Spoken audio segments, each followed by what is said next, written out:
After 2 divorces, Tammy McCreary thought Mr. Right was just a myth. I was not looking for love. I was looking to just enjoy being single. Until a handsome young doctor swept her off her feet. He was Eric Petit, the perfect gentleman. Eric Petit, the great husband. But Tammy would soon discover that her fairy tale romance was based on lies instead of love. If he was an actor, I'd say give the man an Oscar. I had no idea what this person was capable of. When it comes to love and marriage, things aren't always as they seem. Tammy McCreary had never been lucky in love. I had dated some characters, so I know all the games, I know all the stories. So when the mother of 3 went out to an Atlanta club one night in November 2007, love was the last thing on her mind. Until Eric Petit strolled by her table. We kind of made eye contact, and I thought he was cute. The next time he came by, he just threw money over the area where I was sitting, and everyone was like, okay, well, drinks are on Tammy. Eric told Tammy that he had just moved to town from Chicago and was looking for a place to buy. Tammy, a mortgage broker, gave him her card. 2 days later, Eric called, but he was more interested in Tammy than a house. He said that he was an electrical engineer for one of the local utility companies. We started having lunch every day, and we talked all night. So things were moving pretty fast. He was the kind of guy that would open doors for you. He would rub Tammy's feet, buy her flowers. He was a gentleman to her, and she seemed very happy. As the relationship took off, Eric told Tammy some of the secrets of his past. He too had been married and had 2 young sons and a stepdaughter. But after his divorce, his life had taken a tragic turn. In one of our conversations, he just mentioned his children. And of course, I wanted to know, okay, so where are your children? And he said his boys are deceased. And his parents were also deceased, and that they were all killed in a crash. So me being a mother, hearing that just sent chills through me. In tears, Eric showed Tammy his son's death certificates. But that wasn't the end of the story. Eric told Tammy that before the accident, he had been an ER doctor in Chicago. Eric did show me transcripts from University of Chicago, but he said that he could not practice after the death of his children. I thought it was sad that now he wasn't doing what was really in his heart to do because of the tragedy. But 3 weeks after they started dating, Dr. Petit was called into action in spite of himself. As we were driving, there's like a 3-car collision in front of us. And I said, Eric, you gotta help those people. And so he jumped out of the car and he proceeded to help everyone. And I was impressed. Just 1 month after they met, Eric found another way to impress Tammy.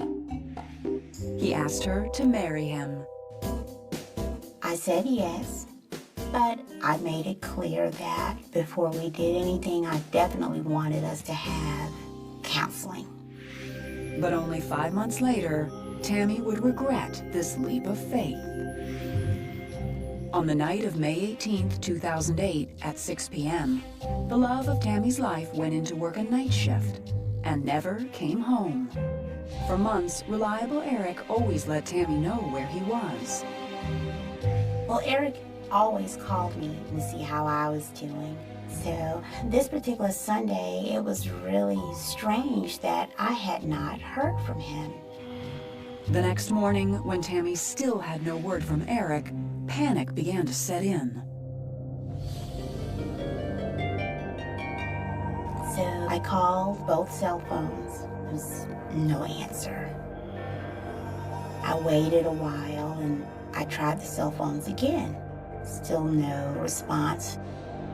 So I called the hospital. I called in the emergency department.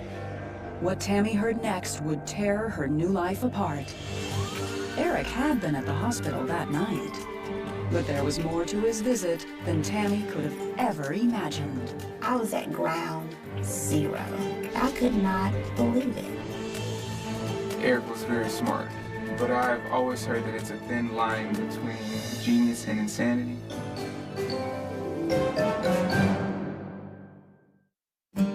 In December of 2007, 5 months before Eric Petit suddenly vanished, he took his new fiancée, Tammy McCreary, out for a special surprise. He wanted to go shop for rings, so he went to a store and he said, let's look at a 3-carat peerless in the antique setting.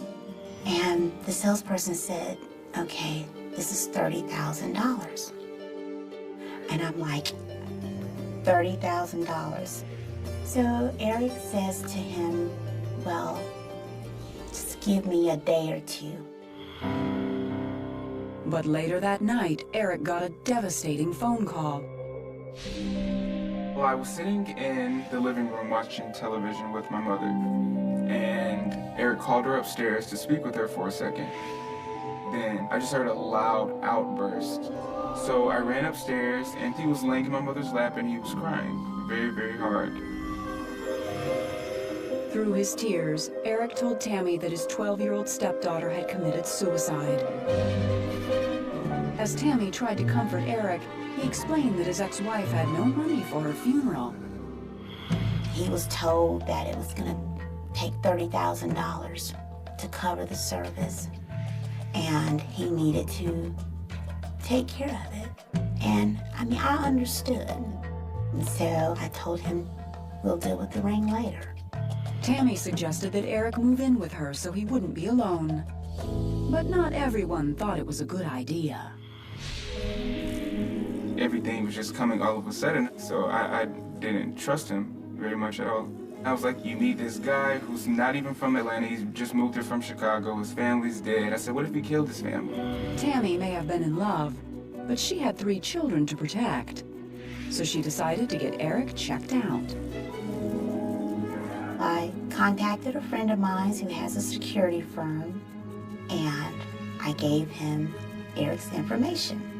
And he came back to me and he says he's clean. He has nothing. So that made me feel very comfortable. But one detail was rather puzzling. Nothing turned up about the accident that killed his children. Whenever Eric talked about his children and the accident, he was very emotional. I've never seen a man cry like that, so I felt like he needed support. So Tammy put her concerns about Eric behind her and focused on the wedding. To her delight, Eric took care of the invitations. And when the guests started to respond, she got a big surprise. I had people calling me saying, Eric's a doctor? I didn't know you were marrying a doctor. So he showed me a copy of the invitations, then it said Doctor and Tammy. He says, well, it was really supposed to be a wedding present for you. I'm going back into medicine. Eric told Tammy he had been offered a job in the emergency room at a nearby hospital. It would begin after the wedding. When he said that he was going to be starting working at the hospital, I was thinking, well, maybe there is some truth to this guy, so let's give it a shot. 4 months after they met, Tammy married her handsome doctor in a small ceremony in their living room. I was very excited to know that I was going to be a doctor's wife. I just felt like this was the prayer that was answered. This was like a fairy tale. Over the next 2 months, Tammy settled into life as a stay-at-home doctor's wife. I would drive to the hospital every day drop him off and go back in the evenings and pick him up. Some days he would go in with a lab coat and he would come home in scrubs. But sometimes Eric's new job seemed to take a toll. There were a few times he would call very upset, telling me stories of a child coming in an accident and he couldn't save the child. There were a few occasions when he would get a call 3, 4 o'clock in the morning and he would have to leave and go to the hospital. And the more Eric was gone, the more Tammy began to wonder. She had heard a few stories of doctors running off with their nurses. I knew he was young, he was attractive, and he was the new guy at the hospital. So, I just started paying attention to different things. Before long, Tammy found something that seemed to confirm her biggest fear. A sexy text message that had nothing to do with work. Once I read the text message, it just didn't seem professional. So I just decided to call the number. Tammy knew whoever picked up her call might very well ruin her fairy tale marriage. But she couldn't stop herself from dialing. We were just like, oh my goodness, who is this guy?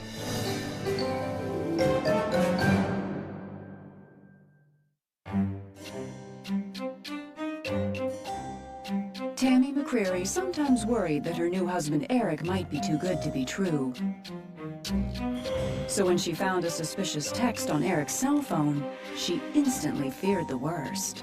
I just decided I would call that number back. And of course it was a young lady.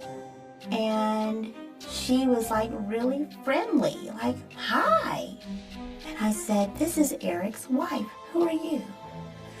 And her response was, if you want to know who I am, I suggest you ask your husband. That night, Tammy got ready to have it out with her man.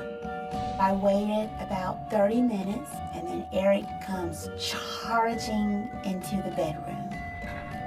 I've never seen him this angry. He says, you almost cost me my job.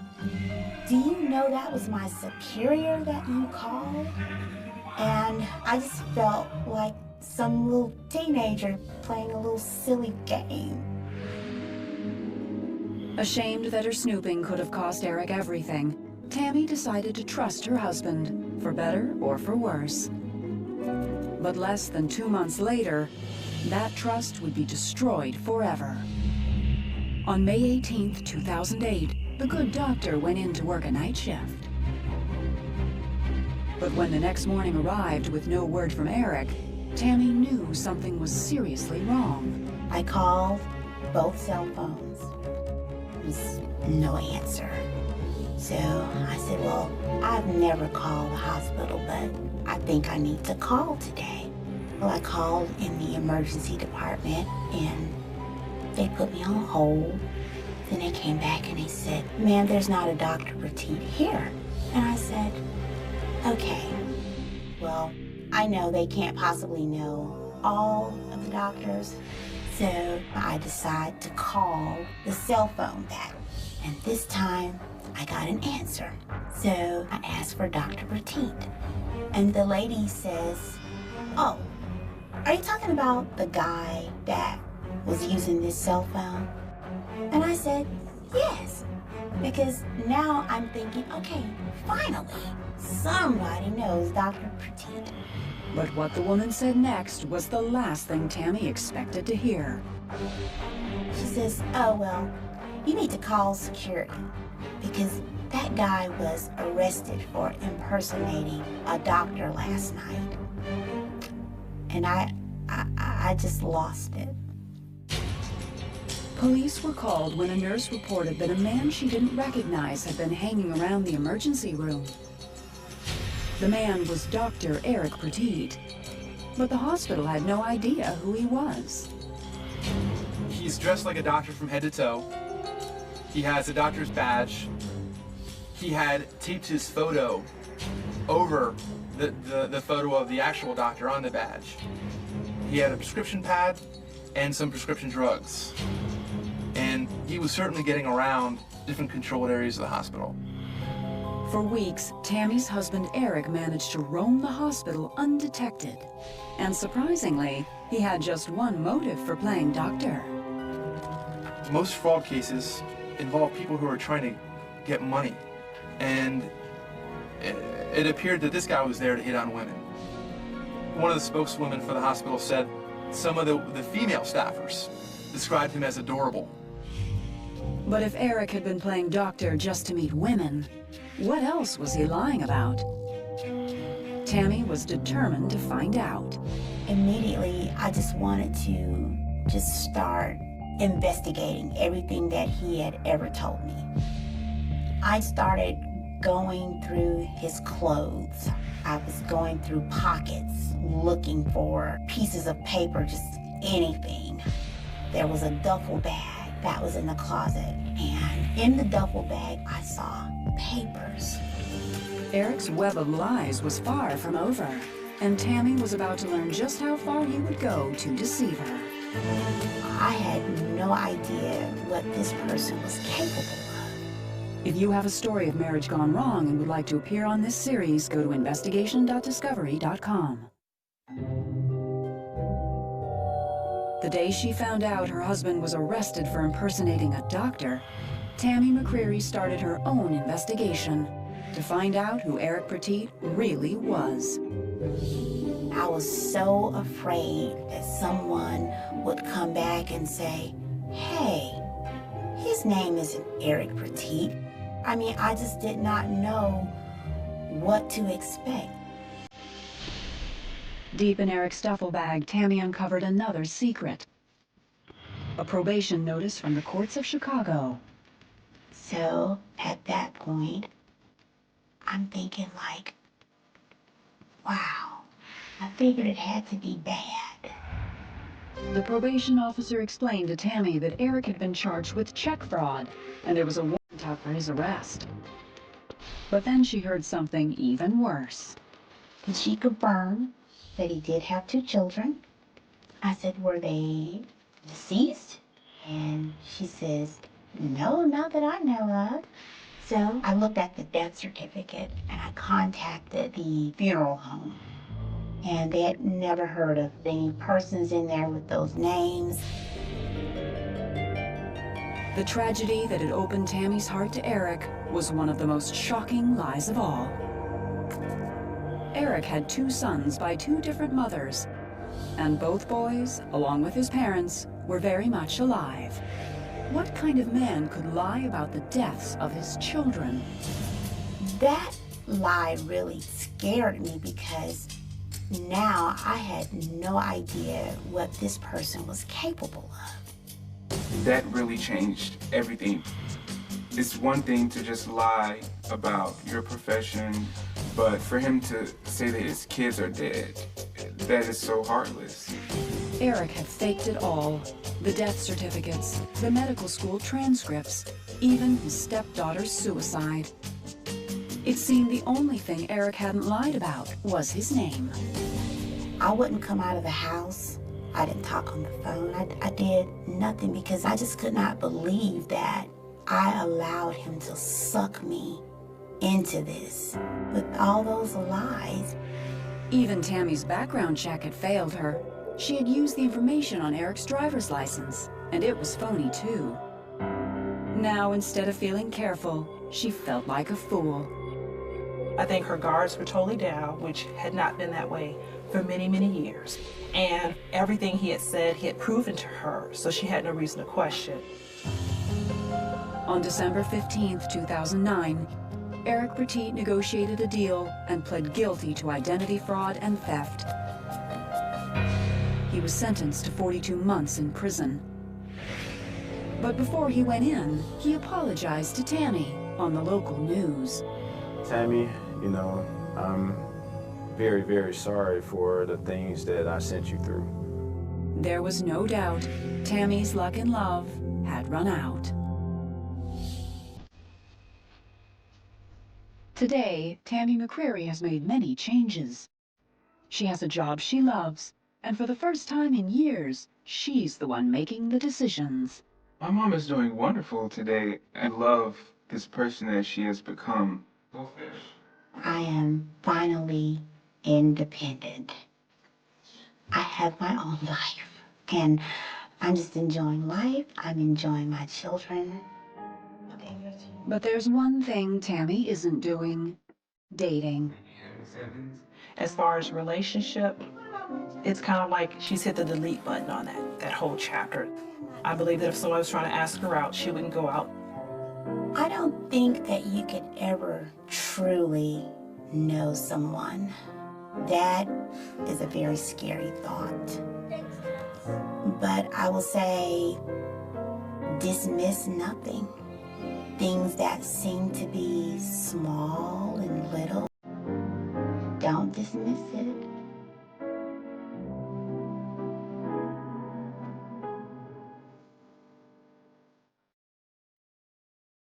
When Ricky Lee Beneke first met policeman Jeff Pilo, she thought she had found her lifelong protector. My first thought was, oh my gosh, he is so hot. A lot of my friends said that my parents had like the perfect marriage. They were very much in love. But the police motto to protect and serve wasn't exactly what Ricky Lee's husband had in mind. He betrayed everybody here. He betrayed this whole community. And when he crossed the thin blue line, Ricky Lee had no idea what to believe. They got the wrong man. Who am I going to believe? None of it made sense. When it comes to love and marriage, things aren't always as they seem. Growing up in rural Illinois, Ricky Lee Beneke was raised to always stand by the people she loves. I always believed that I was a very faithful person. Never saw the bad in people. I always tried to find the good. In the summer of 1987, when she was just 17, Ricky Lee saw plenty of good in 22-year-old Jeff Pilo. He was in the service in the Navy. He had a great smile. It just lit up his whole face. We started going out to movies and dinner and realized we just couldn't be apart. A few months later, Jeff got out of the Navy, and their relationship began to take off. Within a year, they were married in a simple church ceremony. It was a church that I went to growing up. We had wanted to have a nice, perfect little wedding, but my dad had some serious health problems at the time, so it was just 5 people in there, but we were both happy. I trusted Jeff implicitly. They were a total couple. I mean, it seemed like they'd be together forever. Money was tight for the newlyweds until June of 1989, when Jeff found a new way to serve his country by joining the police force in Bloomington, Illinois. He always knew he wanted to get into law enforcement, and I always liked that he had a plan. He set out to make the streets a safer place. The work was hard and the hours were long, but 6 years and 3 children later, Jeff and Ricky Lee still managed to keep the spark alive. We would have 3 nights a month where it would be just the 2 of us. I'd plan a night, he'd plan a night. He'd bring me flowers, that sort of thing. It was a great childhood. He'd always spend time with us. We always thrived on our daddy time. But it wasn't always easy. As Jeff climbed the ladder at work, the night shifts and emergency calls became more frequent. The unusual hours began to take a toll. He wanted to work as much as he could, but it was just hard as a police wife to get used to feeling like the job is more important sometimes. But the effort paid off when Jeff was honored by a local organization as Policeman of the Year. In the summer of 2000, Jeff was promoted to sergeant, and Ricky Lee was thrilled. I threw a promotion party for him. I had cake, gifts. I had a little coffee mug engraved with Sergeant Pilo on it for him. I was so proud of him. The future looked bright for the Pilo family, but 6 years later, all of that promise would suddenly disappear. On the afternoon of June 10th, 2006, Ricky Lee and the kids were driving home from the movies. Jeff was at the station and had just taken an exam for another big promotion. We turned down the road our house was on, and I noticed a couple of vehicles there. I recognized them as being police vehicles, but not marked. My first thought was, Jeff had a bunch of people over after the test to relax and unwind from the test. Okay. But the police weren't there for a party. I had seen the assistant chief of police. I was like, there's no way he'd be here after a test for any type of gathering. My heart just like dropped. Because you're taught your entire life, if you ever see another cop at your house, your dad probably did. I got out, went up straight to the assistant chief. He goes, I know what you're thinking, but Jeff's okay. So I was like, oh, huge relief. All right, why are you here? The policeman of the year was about to be stripped of his title, his badge, and ultimately his freedom. It's the stuff that you see in Hollywood. You don't see this every day. I was astounded. are you kidding? This is a joke, right?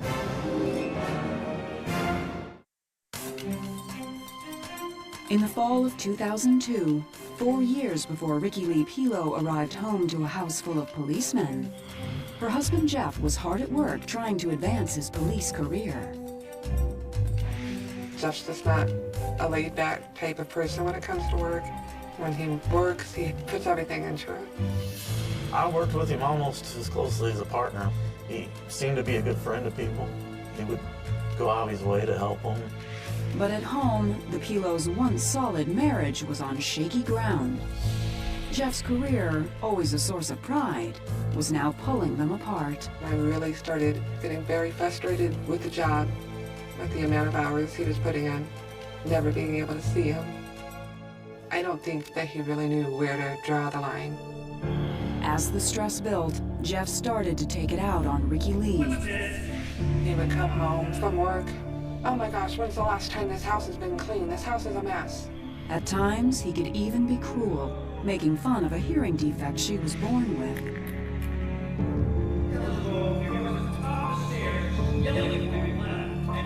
He would get frustrated about her hearing, and it was like, you're stupid because you can't hear me. And I would get so angry. I said, Jeff, you knew about her hearing when you married her. Sometimes I felt like I wasn't good enough, or that I didn't do things well enough. By the spring of 2004, life at home seemed to improve when Jeff gave up the graveyard shifts for good. But he was still out at all hours of the night, and his family didn't always know why. He liked to go on walks at night. It seems like crazy hours, like 1:30 in the morning. Jeff would tell me that there was a lot of times he just couldn't sleep, so he would get up and use the computer, take the dog for a walk, whatever, as a way of trying to relax. While Jeff was releasing his tension from the day, Bloomington police had good reason for stress at night. A troubling new case was keeping them on edge. A serial rapist was on the loose, the first in the town's history. In the past 3 years, there had been 4 attacks, and the details were usually the same. When the suspect was committing this assault, he was either wearing a ski mask or a scarf over his face. He would use duct tape to bind their wrists. And it seemed that the rapist knew how to cover his tracks. It was very frustrating because we had very little evidence. The suspect is taking things with him. He's making the victims bathe. He's doing absolutely everything he can to prevent leaving anything like DNA behind. Investigators had no solid leads and no idea when the attacker would strike again. Meanwhile, Ricky Lee started to speculate about why her husband was really leaving the house at night. Some signs seemed to point to another woman. There were times where I just had suspicions, I just had thoughts that, he's having an affair. Finally, Ricky Lee decided to voice her suspicions. I actually confronted Jeff about it. He completely denied it. He was angry. Oh, how could you think I was doing that? I can't believe you would even think that.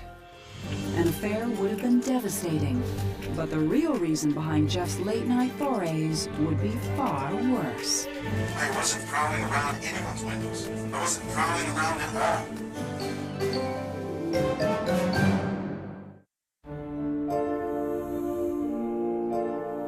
In June 2006, Jeff Pilo was up for a promotion from sergeant to lieutenant in the Bloomington, Illinois PD. But first, he had to pass a big exam. On the night before the test, Ricky Lee urged Jeff to get some rest. I got in bed and started reading. He said he was going to take a shower, joked around about some stress relief. Told me don't fall asleep. Well, I fell asleep before he got out of the shower.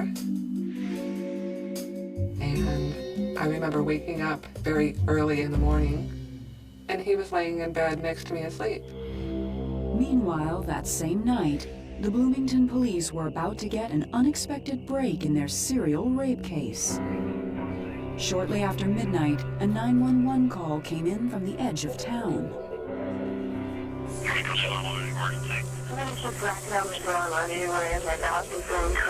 What's your address, man? On the night of June 10, 2006, an officer gets a call of a suspicious person knocking on the door, and the victim would go to the door and there'd be nobody there. When the officer arrives, he sees a figure with his back pressed up against the house, just trying to be as still as he possibly can.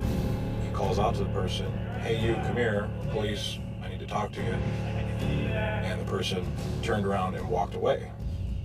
As he's walking away, he's stuffing something in the front of his pants. So the officer drew his gun and it said, "Stop, police." But when the officer saw the man's face, he couldn't believe who it was. Eventually, the suspect turned around, and then all of a sudden it's, "Wait a minute, this is my sergeant." Later that day, around 3 p.m., Ricky Lee was returning home from the movies with the kids. As soon as they reached the driveway, she realized that something was terribly wrong. My daughter starts to pull in, and I told her to stop because I had seen the assistant chief of police. I told the kids to stay in the car. I got out, went up, straight to the assistant chief. He goes, "I know what you're thinking, but Jeff's okay." So I was like, "All right, why are you here?" He said, "Well, he has been arrested, and we do have a search warrant for your house." The chief explained that Jeff had been caught attempting to break into a woman's house just after midnight. He was briefly detained and then let go. To me, that made no sense because I never noticed him on last night. When I went to bed, he was in the shower. I woke up, he was in bed next to me. You're lying. But later that morning, after Jeff took his test, officers arrested him for stalking and attempted burglary. I started yelling at the assistant chief and yelling at all the other officers there, and really making a scene because it was just beyond belief. But Ricky Lee would soon learn that the burglary arrest was only the tip of the iceberg. The police were sure they had caught their serial rapist. Way back in 2003, we found records that our second victim had her license plate run at a certain time and place that just didn't make sense. Well, the license plate had been run at that time by a in-car computer that was logged in under Jeff Pilo's login. 3 years later, all of a sudden, Jeff Pilo is found outside a woman's house at 1 o'clock in the morning trying to break in. Convinced of a link, detectives pulled Jeff in for questioning right after his exam. During the interrogation, Jeff's behavior was bizarre. Alright, houses come up for sale in that area all the time. I'm interested in buying my mother-in-law a house. I was looking to see what kind of access went down to that lake. To me, that excuse of out looking for a house for my mother-in-law just had a lot of holes. It just didn't make sense. I mean, any police officer knows that you don't go up onto somebody's private property at that time of the morning. This lady has someone crawling around her windows. There's nobody else out there but you. She's a very attractive young lady. It wasn't me. I wasn't prowling around anyone's windows. I wasn't prowling around at all. Later on, when investigators put Jeff in a lineup, things only got worse for him. His striking blue eyes and distinctive voice would become the key to putting him away. The main physical characteristics that all of the victims described was his eyes, how distinctive his eyes were. There's bright, piercing blue eyes. Here's the deal. It's going to be half an hour. It's going to be a really bad half an hour for you. But if you don't make any noise, you'll get through. The one I'll never forget is when we played the voice for our third victim.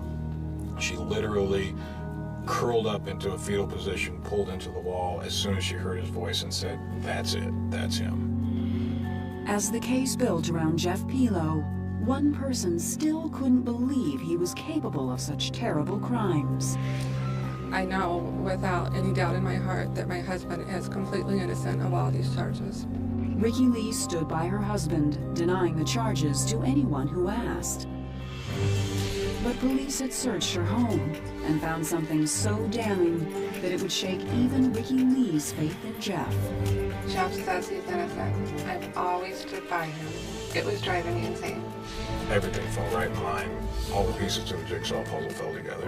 If you have a story of marriage gone wrong and would like to appear on this series, go to investigation.discovery.com. In the summer of 2006, Police Sergeant Jeff Pilo stood accused of 4 shocking rapes. But his wife, Ricky Lee, was determined to stand by her man. I said, we're gonna fight this. They cannot prove that he's guilty. Jeff says he's innocent. We'll get through a trial and be fine. But when police examined the duct tape used to bind the victims, they found the evidence they needed to make their case. A scientist at the FBI lab found fibers along the edge of the duct tape, and he was able to match those fibers to 2 separate articles of clothing that we found in Jeff Pilo's house. One was a nylon jacket that zippered up, and then also a ski mask. That jacket and that ski mask look exactly like what the victim described them as. Then, on Jeff's hard drive, investigators made a shocking discovery that convinced them they had their man.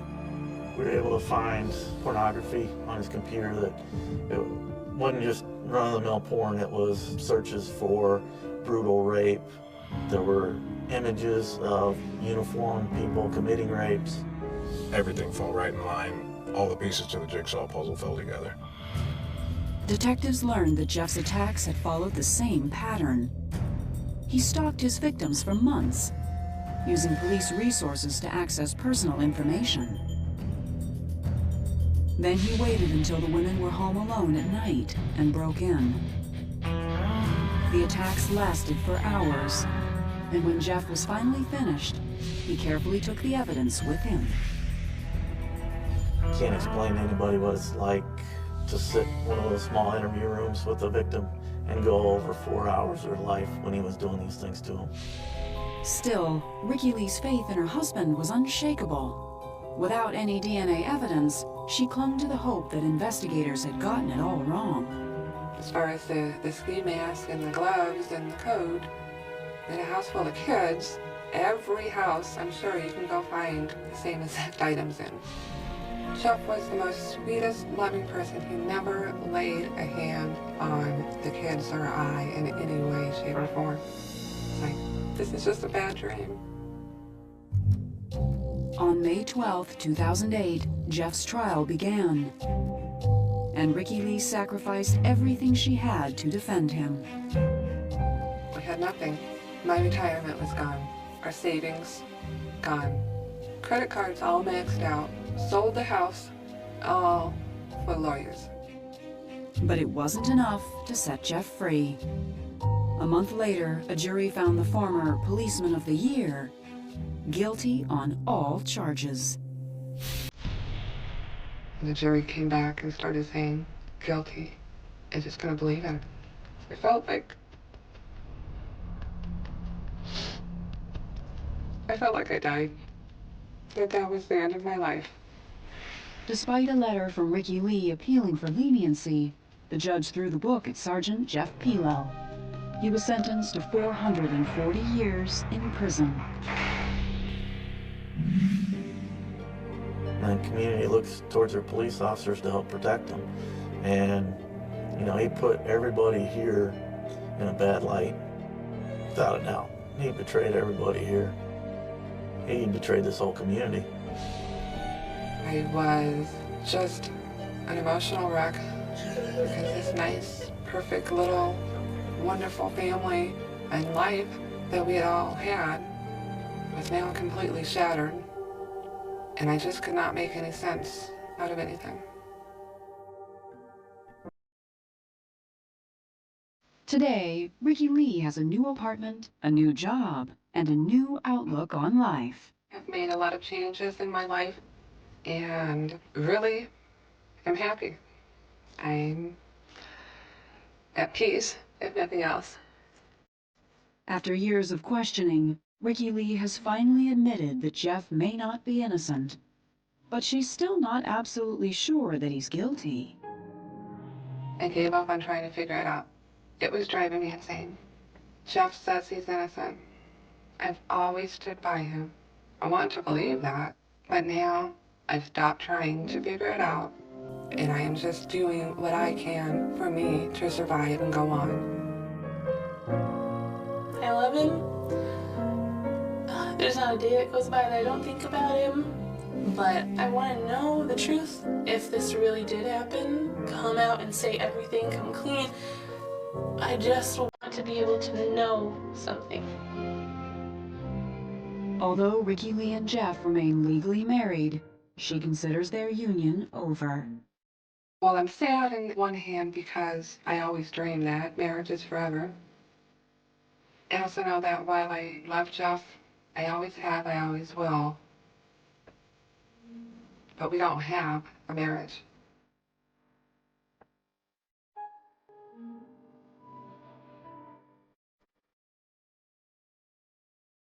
It begins with a red light, a quiet intersection in New York just after midnight, winter pressing its weight against the city. The kind of cold that creeps into bones, that sharpens sounds, that makes every breath feel exposed. A sedan idles too long at the line. The driver's hands don't move. The engine hums, steady, patient, almost innocent. Then the light turns green. The car doesn't. A patrol officer taps the window. No answer. Another knock, harder this time. Still nothing. When the door finally opens, the smell hits first. Metal, oil, something faintly sweet and deeply wrong. Inside the car is a man with no pulse, no visible wounds, no explanation. Just a face frozen in surprise, eyes half open, as if whatever happened arrived without warning. At first, it looks simple. Sudden death. Maybe a heart attack. Maybe drugs. New York sees thousands of these moments every year, moments that barely ripple the surface of the city's endless noise. A report is filed. A body is tagged. The traffic light cycles again. But this is New York in 2001, and nothing, not even silence, is ever just silence. The autopsy changes everything. There's trauma, subtle, precise, placed where no accident would reach. No weaponized. No fingerprints that don't belong. No struggle inside the car. The medical examiner hesitates before writing the word homicide, because once it's written, there is no taking it back. Once it's written, the city gains another cold case in the making.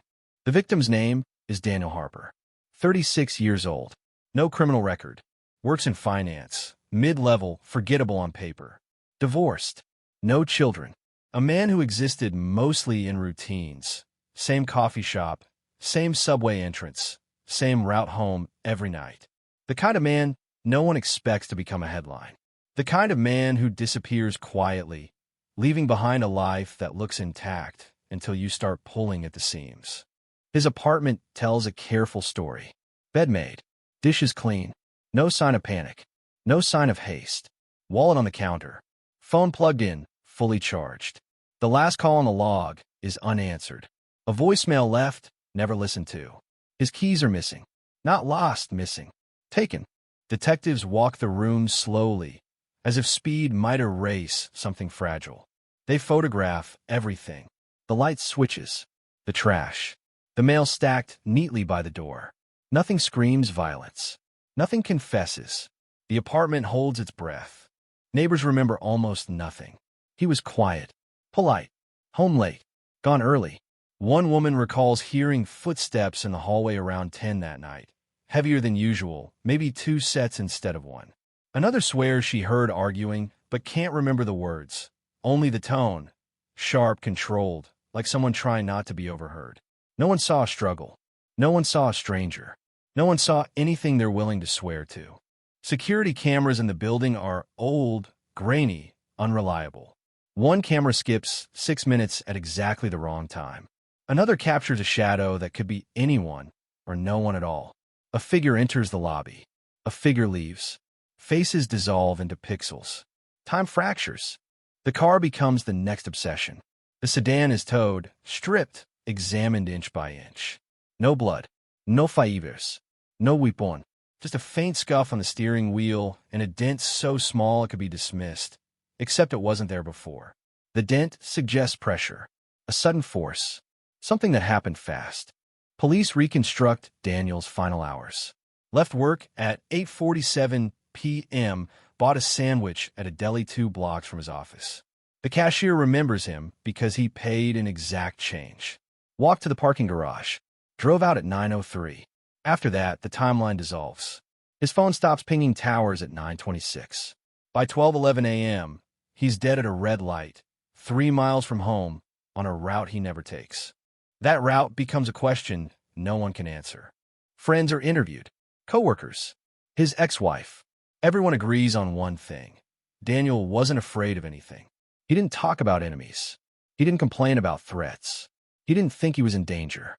But detectives know better than to trust what people think they know about the dead. Secrets don't announce themselves. They wait. A strange detail surfaces. 2 weeks before his death, Daniel withdrew a large sum of cash. Not life-changing money, not criminal money, just enough to matter.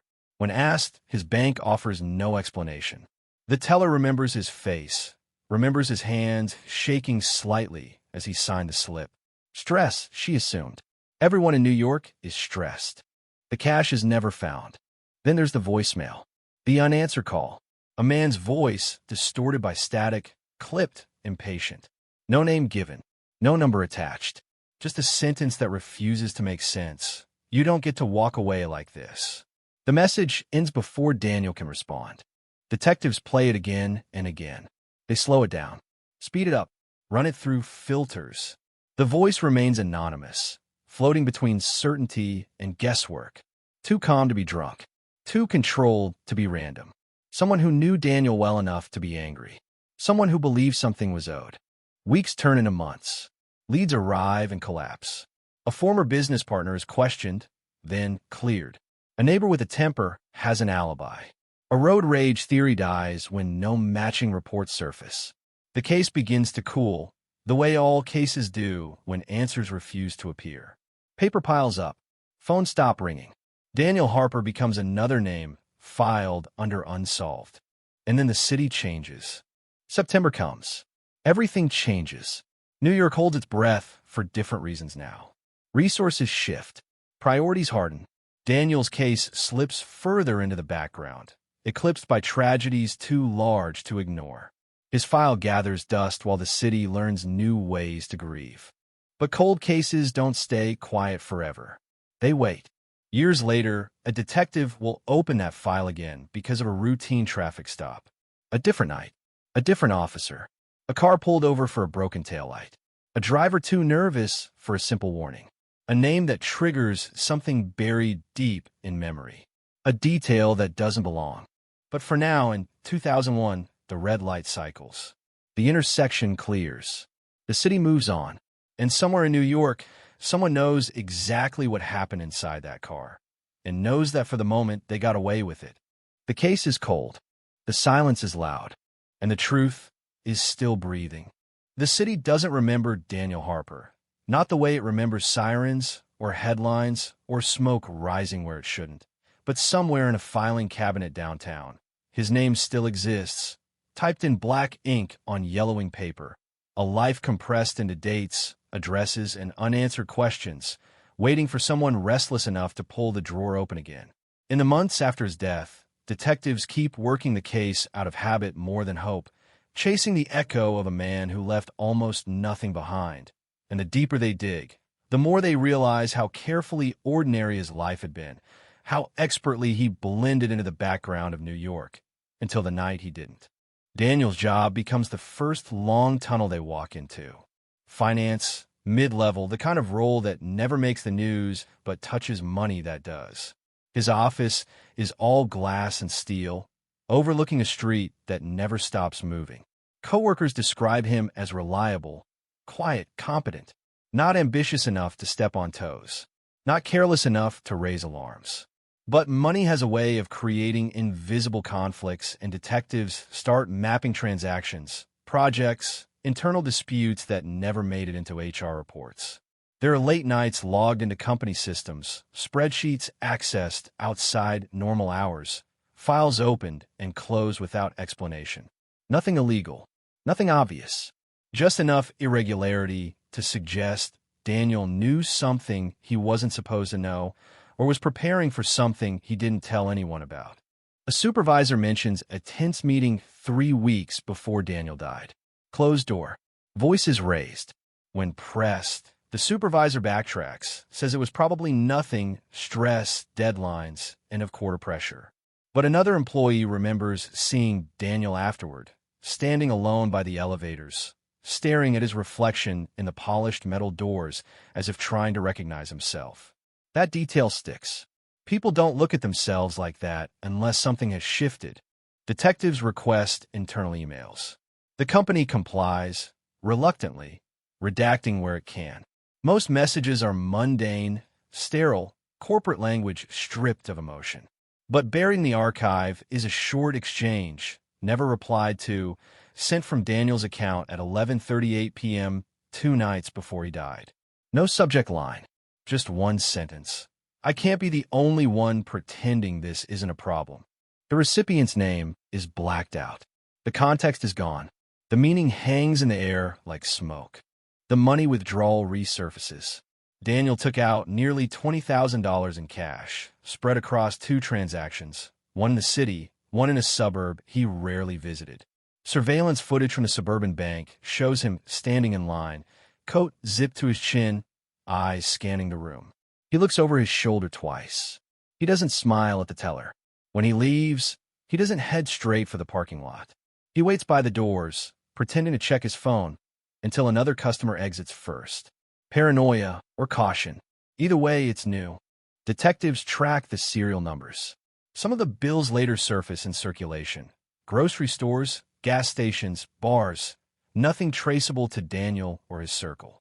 Whoever ended up with that money knew how to make it disappear slowly, safely, without drawing attention. Someone patient. The voicemail becomes an obsession. Linguists are brought in. Audiospezialists. They debate accents, cadence, word choice. The phrase walk away keeps coming up. Walk away from what? A deal, a secret, a threat. The voice isn't shouting. It isn't emotional. It sounds resigned, almost disappointed, as if the speaker expected better from Daniel. As if this wasn't how it was supposed to end.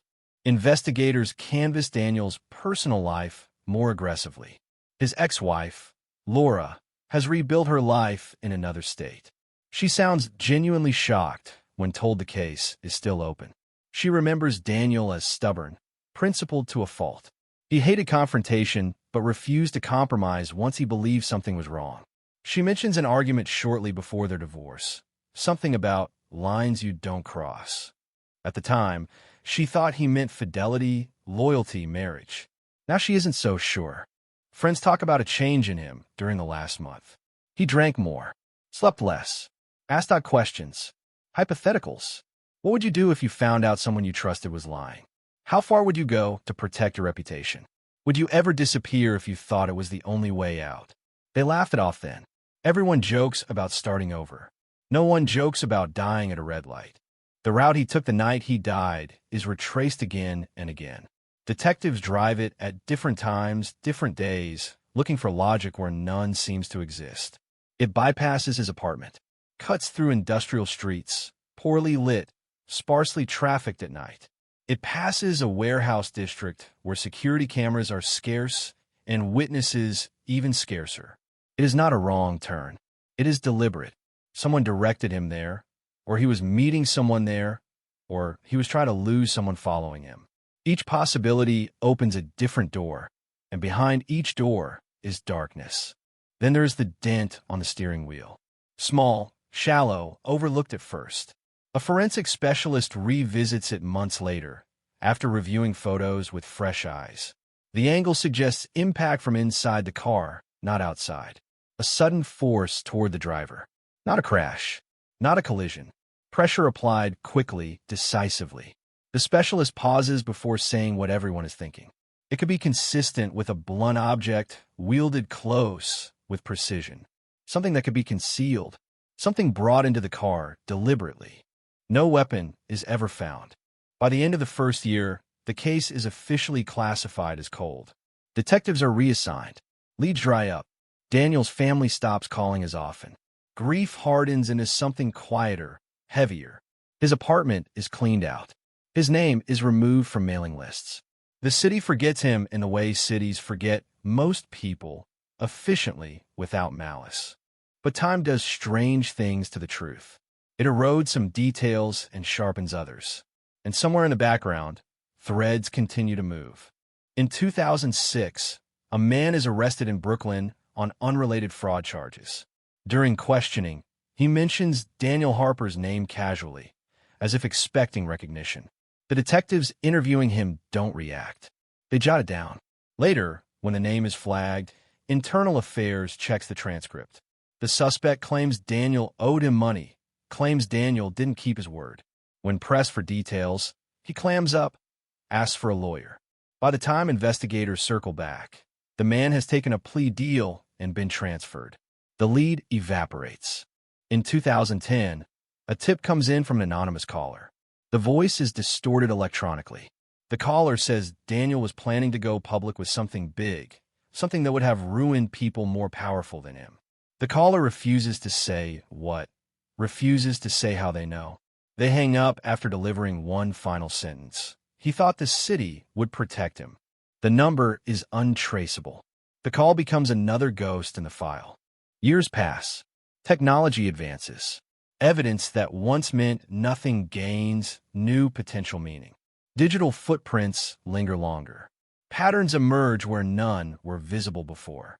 But still, the case sits untouched, a story with too many missing pages. Until one night, long after Daniel Harper's name has faded from memory, an officer pulls over a car for a broken taillight. Routine. Boring.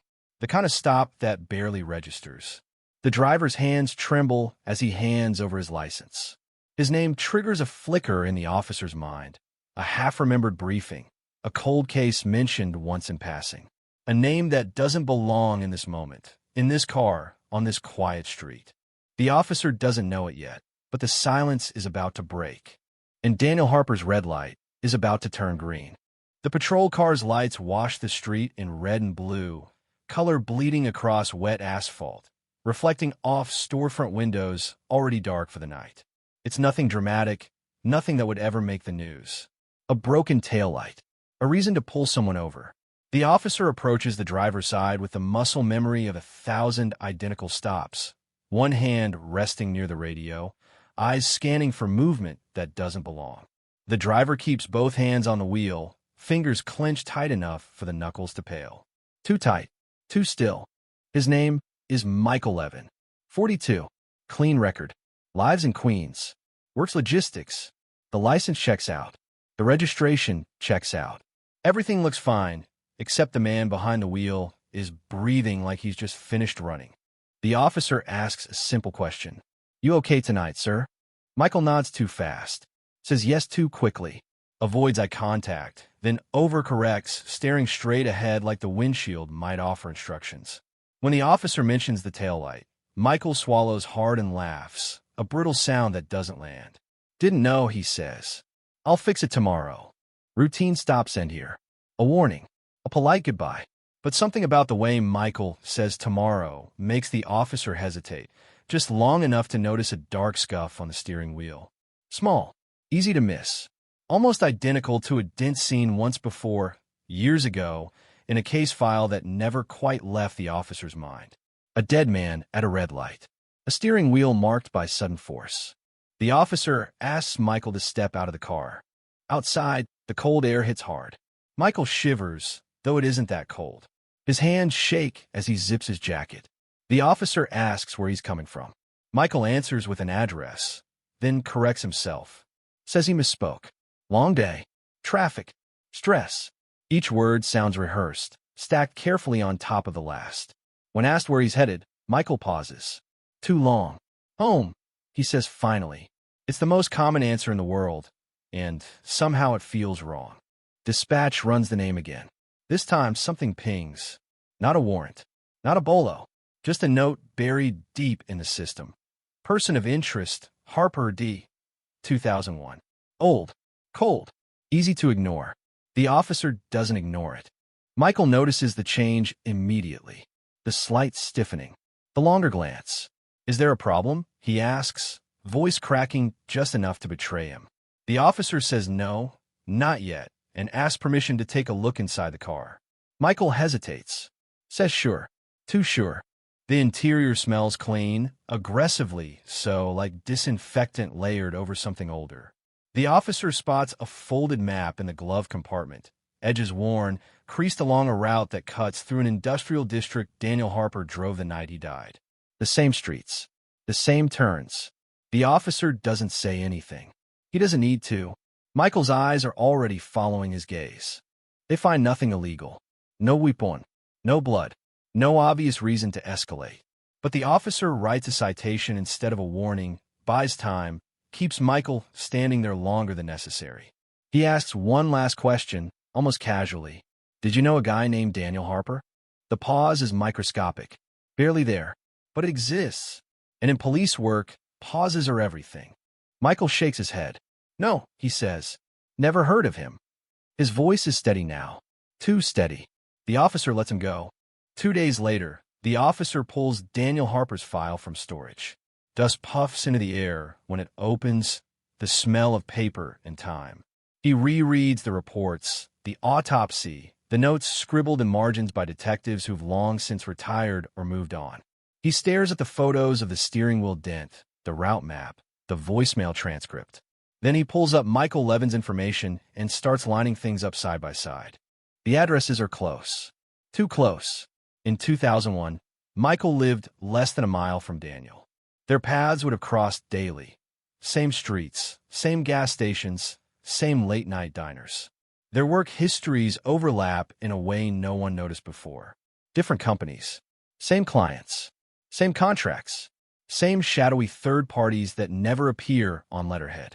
The officer brings it to a cold case unit, small and understaffed, a place where old stories go to be quietly examined. At first, there's skepticism. Broken taillights don't solve murders. But then the dent photos are laid out. The route maps, the voicemail, the money withdrawal, and the name Michael Levin starts appearing more often than coincidence allows. Back in 2001, Michael worked as an independent consultant, moving between firms, smoothing deals, handling logistics no one wanted their name attached to. He was known as a fixer, not illegal, technically, just flexible. He and Daniel crossed paths on a project involving offshore accounts and quietly rerouted funds. At some point, Daniel objected. At some point, he refused to sign off. At some point, he tried to walk away. Emails surface. Old backups recovered from servers long decommissioned. Daniel questioning transactions. Michael responding with reassurance, then irritation, then silence. One draft email, never sent, is found on Daniel's hard drive. If this goes wrong, I'm not taking the fall for you. The timestamp is the night before Daniel withdrew the cash. Detectives re-examine the voicemail with fresh ears. They compare it to recordings of Michael's voice from unrelated interviews, conference calls, deposition tapes. The cadence matches. The restraint. The disappointment disguised as control. It isn't enough for court. It's enough to tighten the net. Michael is brought in for questioning under the pretense of clarifying a minor inconsistency in his records. He looks older now. He's learned how to sit still. He answers questions politely. Claims he barely remembers Daniel. Says they worked together briefly. Says any disputes were professional, resolved long ago. When confronted with the email drafts, he shrugs. Business disagreements happen all the time. People exaggerate. Then they show him the route map. For the first time, Michael loses control. His jaw tightens. His eyes flicker toward the door, then back. He says nothing. The silence stretches. Detectives let it. Silence, like pressure, forces cracks. They ask about the cash, about the night Daniel died, about the detour through the industrial district. Michael says he doesn't remember. Says it was 20 years ago. Says you can't expect him to recall every drive he's ever taken. It's a reasonable answer. It's also a lie. Cell phone records from 2001 are incomplete, but fragments remain. A ping near the warehouse district at 9:19 p.m. 2 phones. One belongs to Daniel. The other, long thought lost to time, belongs to Michael. The overlap lasts 7 minutes. 7 minutes with no witnesses, no cameras, no forgiveness. When confronted with this, Michael leans back in his chair and exhales slowly, as if relieved. You can't prove anything, he says. It isn't a denial. It's a calculation. The case that once gathered dust begins to hum with electricity. Old witnesses are recontacted. New technology sharpens blurred edges. Patterns once invisible start to glow. And somewhere beneath it all, the truth begins to surface, not as a confession, but as an inevitability. Because Michael Levin made one mistake the night he was pulled over. He thought the past was sealed. He thought a broken taillight was just a broken taillight. He didn't realize the city remembers more than it lets on, and it never forgets a red light. The interrogation room feels smaller when the past starts pressing in. Fluorescent lights buzz overhead, casting a pale sheen on the table, on the walls, on Michael Levin's face as he sits there pretending calm. He's good at this. Years of smoothing problems, redirecting blame, choosing words that never quite say anything. But time has a way of stripping polish off lies, and 20 years is a long time to carry a secret without it warping the edges.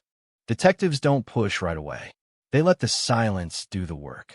Michael shifts in his chair, crosses his arms, uncrosses them. He asks for water. He doesn't drink it when it arrives. They start somewhere safe. Work history, contracts, names of people who no longer work where they used to. Michael answers smoothly, memory sharp when it suits him. Then they drift closer to the night that matters, not abruptly, not aggressively, just enough to make the air change. They mention the industrial district, the warehouses, the lack of cameras in 2001. Michael nods along, as if hearing a story about someone else. When they bring up Daniel Harper's name again, they don't ask questions. They make statements. Daniel was nervous. Daniel withdrew cash. Daniel tried to distance himself. Each sentence lands like a small weight added to Michael's chest. He breathes a little faster now. They slide a photo across the table. The dented steering wheel. The image is old, grainy, but unmistakable. Michael stares at it longer than he should. Cars get damaged all the time, he says. His voice is flat, defensive, not curious. Detectives exchange a glance. Innocent people ask questions. Guilty ones explain. They let him leave that day. No cuffs, no arrest, just a polite thank you for his time. Michael walks out into the daylight with the stiff posture of a man who knows the ground beneath him has started to crack. From that moment on, the investigation accelerates. Subpoenas fly. Financial records are pulled from archives thought inaccessible. Old hard drives are resurrected, coaxed into giving up fragments of conversations never meant to be read again. What emerges isn't a smoking gun. It's worse. A pattern. Daniel Harper wasn't just uncomfortable with the deal. He was preparing to expose it. Not publicly. Not yet. He was documenting everything quietly, carefully, building a private record in case he needed leverage. The cash withdrawal wasn't a payoff. It was insurance. Money to disappear if he had to. Money to buy time. And someone noticed. Emails between Michael and a third-party surface, heavily coded, Language vague enough to deny, clear enough to understand if you knew how to read it. Phrases like contain the issue and final conversation. Nothing illegal on its face. Everything damning in context. The timestamps cluster around Daniel's final days. Investigators reconstruct the night with brutal precision. Daniel leaves work, buys a sandwich, checks his phone repeatedly. At 9:12 p.m., he receives a call from Michael. The duration is short, 46 seconds, enough to give directions, enough to apply pressure, enough to convince Daniel this is something that needs to be handled now, privately. Daniel changes his route. The warehouse district in 2001 is a dead zone after dark. Trucks parked in rows, sodium lights humming, footsteps echoing too loudly. Somewhere between 9:19 and 9:26, Daniel pulls over. Michael arrives separately. The meeting happens fast. No shouting, no chows. Two men who know each other too well to waste words. Forensics can't tell exactly how Daniel was killed. They never could. But the injury pattern suggests proximity, control, a sudden, focused act meant to silence, not punish. Something improvised, something that left almost no trace. Michael knew what he was doing. He knew where to apply force. He knew how to leave. The dent in the steering wheel was an accident. It was the moment. When detectives revisit witnesses from the area, someone finally remembers something they dismissed years ago. A security guard from a nearby lot recalls two cars parked briefly near each other that night. One left quickly. The other sat still for a while longer, engine running, headlights on, as if waiting for instructions that never came. Michael's alibi from 2001 is re-examined. Back then it held a late dinner, a phone call with a colleague. Now, cracks appear. The colleague doesn't remember the call. Phone records don't support the timing. What once passed as plausible now looks rehearsed. Pressure mounts quietly. Michael's bank accounts are scrutinized. His lifestyle after 2001 shows a subtle shift. Better apartment, better car, fewer risks. The kind of stability that comes from knowing a problem has been permanently solved. He hires a lawyer. A good one. The best he can afford. It doesn't stop the momentum. It confirms it. The cold case unit prepares for arrest, but they move carefully. Michael has lived free for 2 decades. He's patient, calculated. They need something that corners him completely. That something comes from an unlikely place. A storage unit Daniel rented under a false name. Discovered through cross-reference no one thought to run before. Inside, boxes of documents neatly labeled. Contracts, emails, notes in Daniel's handwriting. And one small digital recorder, battery long dead, memory still intact. The audio is rough. Background noise. Shuffling papers. Daniel's voice, low, tense. Another voice responding. Calm, familiar, unmistakable. They're arguing quietly, urgently. Michael telling Daniel he's overreacting. Daniel insisting this will destroy them both. Michael saying, "You don't get to walk away like this." It's a voicemail. Only now it has a face. When detectives play the recording from Michael during the second interview, something breaks. Not a confession, not tears, just a crack in the mask. His eyes close for a moment too long. When he opens them, the calculation is gone. What's left is anger, resentment, the weight of 20 years pressing down all at once. "I did what had to be done," he says quietly before his lawyer can stop him. The room goes still. It isn't a full admission. It doesn't have to be. The words hang there, heavy, irreversible. A line crossed at last. Outside, the city keeps moving. Traffic lights change. Cars idle. Somewhere, another patrol officer pulls someone over for something minor. Routine. Ordinary. Inside that room, a cold case finally exhales. But the truth, like the city, is never finished speaking. The words don't echo. They don't need to. "I did what had to be done" lands in the room and stays there, heavy, undeniable, a statement that doesn't bother pretending to be innocent. Michael Levin's lawyer reacts a second too late, hand lifting, mouth opening, a quiet curse slipping out before professionalism clamps down again. The damage is already done. You can't unsay necessity. You can't take back justification. Detectives don't pounce. They've learned better. Confessions don't arrive fully formed. They leak. They seep out through cracks created by pressure and time.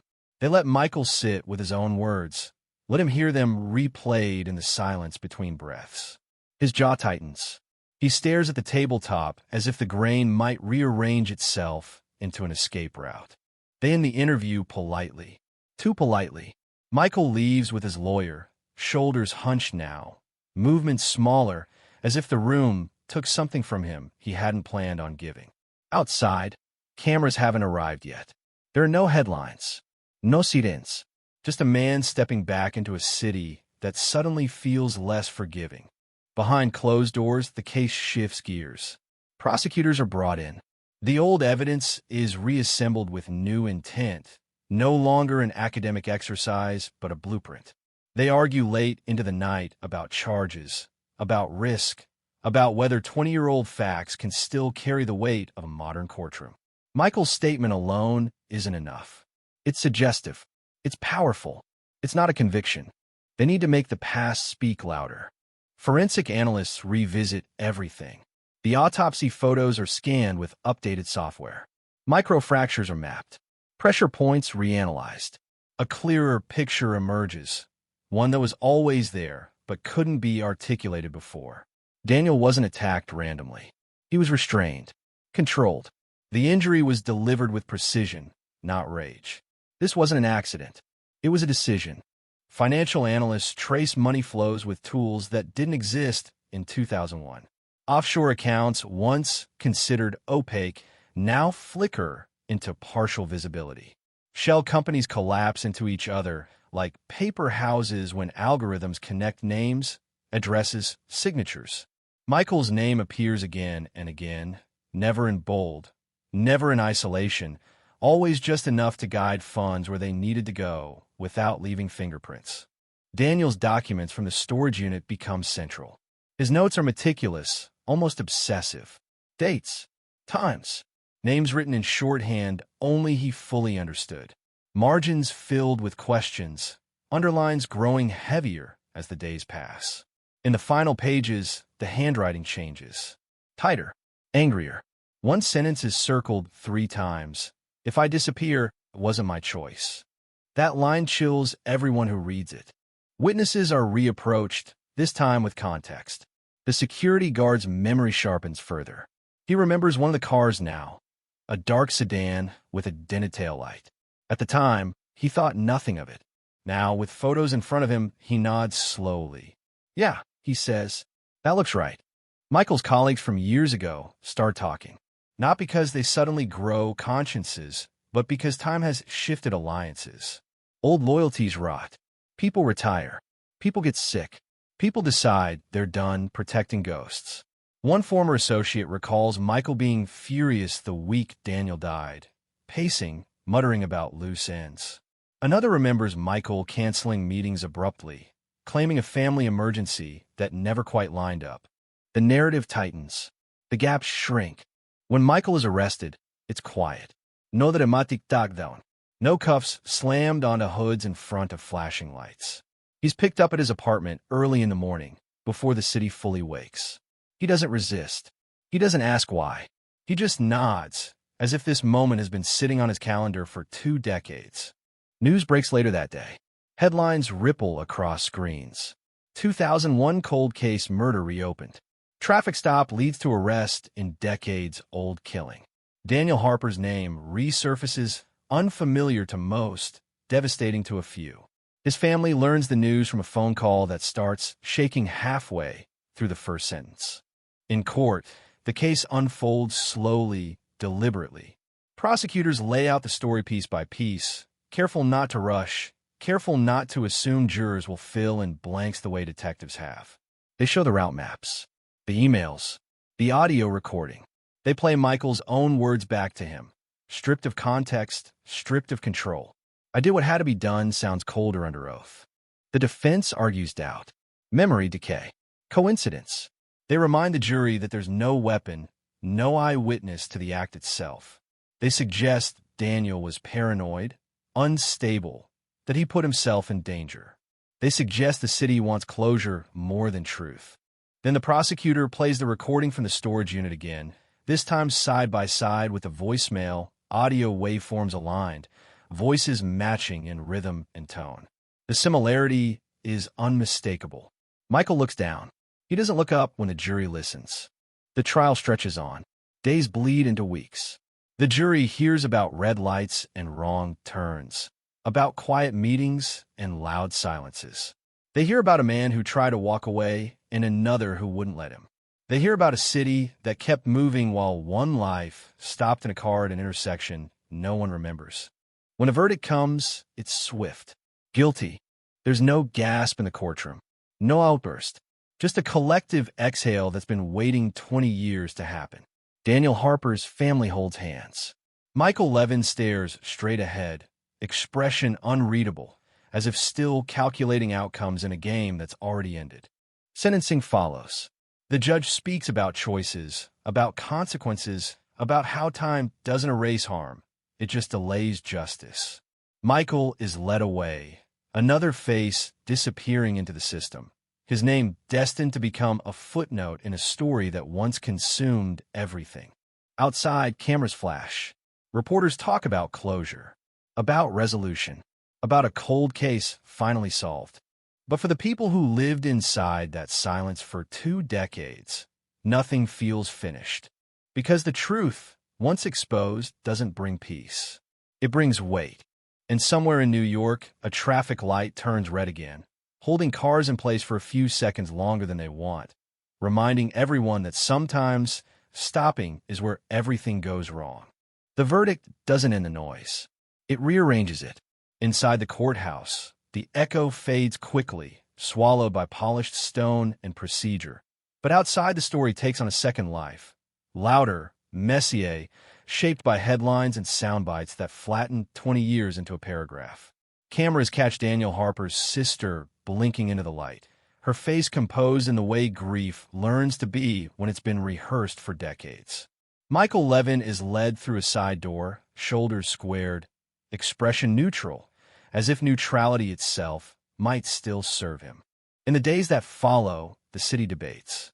Some say justice arrived late, but intact. Others say it arrived warped by time, that evidence ages like memory, unreliable, suggestible. Talk radio callers argue about cold cases, about whether silence can be proof, about how many lives are quietly broken before a traffic stop changes everything. Daniel's name trends briefly, then slides down the feed, replaced by fresher tragedies, newer outrages. Behind the scenes, the work doesn't stop. It never does. Prosecutors prepare for appeals.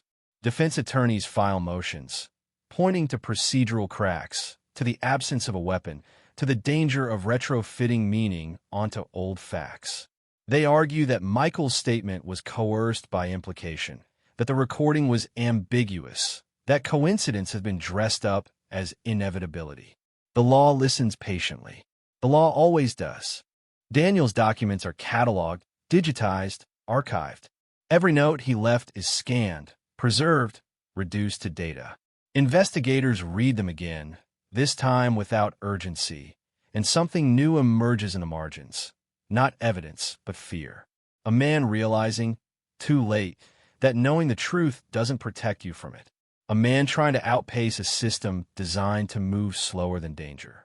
The storage unit becomes a symbol. Reporters photograph the metal door, the chip paint, the number stenciled in black. They call it a secret vault, a treasure trove.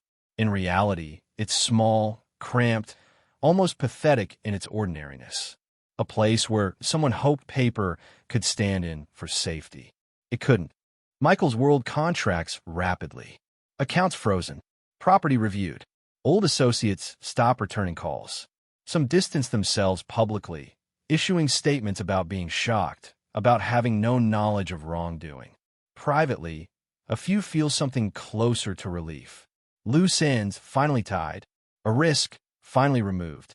In prison, Michael adjusts with unsettling ease. He keeps his head down. He follows rules. He reads. Guards note his politeness, his habit of watching people more than television. When asked about Daniel, he says nothing. When asked about the night, he says even less. Silence becomes his last tool, the only thing left he can control. Daniel's family visits the intersection where it all ended. There's no plaque, no flowers, just a light that changes when it's told. Cars pass through without slowing. They stand on the sidewalk, listening to the city breathe, and try to imagine the moment when time fractured, when a life ended quietly in a place designed for waiting. They don't stay long. Some places don't offer comfort. They only offer truth. Months pass. Appeals are denied, then partially reconsidered, then denied again. The conviction holds. The sentence stands. The case is cited in seminars, in trainings, in hushed conversations about how small observations matter. A dent, a pause, a name that doesn't belong. Officers tell the story to rookies, not as legend, but as warning. Routine is where patterns hide. And yet, not everything settles. A journalist digging through the case files notices something odd. A payment authorized 2 days after Daniel's death, routed through a company that no longer exists, approved by a signature that isn't Michael's. The amount is modest. The timing is not. When questioned, the company's former CFO claims ignorance, says it was probably automated, says systems were chaotic back then. The explanation is plausible. It's also incomplete. The journalist publishes a piece suggesting Daniel wasn't facing one adversary, but several. That Michael may have acted alone in the final moment, but not in the motive. The article ignites a brief flare of interest, speculation about accomplices, about others who benefited from Daniel's silence. Prosecutors respond carefully. No new charges. No new arrests. The truth, they say, has limits. Daniel's sister reads the article late at night. The glow of the screen reflected in the window. She wonders how many people knew, how many decided the cost of intervention was too high. She wonders if justice can ever be whole when it arrives in pieces. The city absorbs the story and moves on. It always does. But somewhere in the data, in the training manuals, in the quiet instincts of officers who hesitate an extra second at a stop, Daniel Harper remains present. A reminder that the past isn't past. It's just patient. Years later, another traffic stop happens on another street. Another broken light. Another nervous driver. The officer notices a pause that doesn't belong, a hand that shakes too much, a story told too carefully. He asks an extra question. He buys time. He remembers a case from 2001, a man at a red light, and chooses not to let routine end the conversation. That's how cold cases survive. Not through luck, not through miracles, but through attention. Through the refusal to look away when something feels off. Through the understanding that silence isn't absence. It's pressure. Daniel Harper tried to walk away. He almost made it. The city didn't protect him when he needed it most, but it remembered him when it mattered. And somewhere between red and green, between stop and go, the truth learned to wait. Time doesn't soften the case. It sharpens it. Once the story settles in a public record, it stops being about what happened and starts being about what almost happened, about how close Daniel Harper came to slipping through the cracks forever. Inside law enforcement circles, his name becomes shorthand, a cautionary echo used when someone suggests closing a file too soon, when someone argues that probability should outweigh instinct.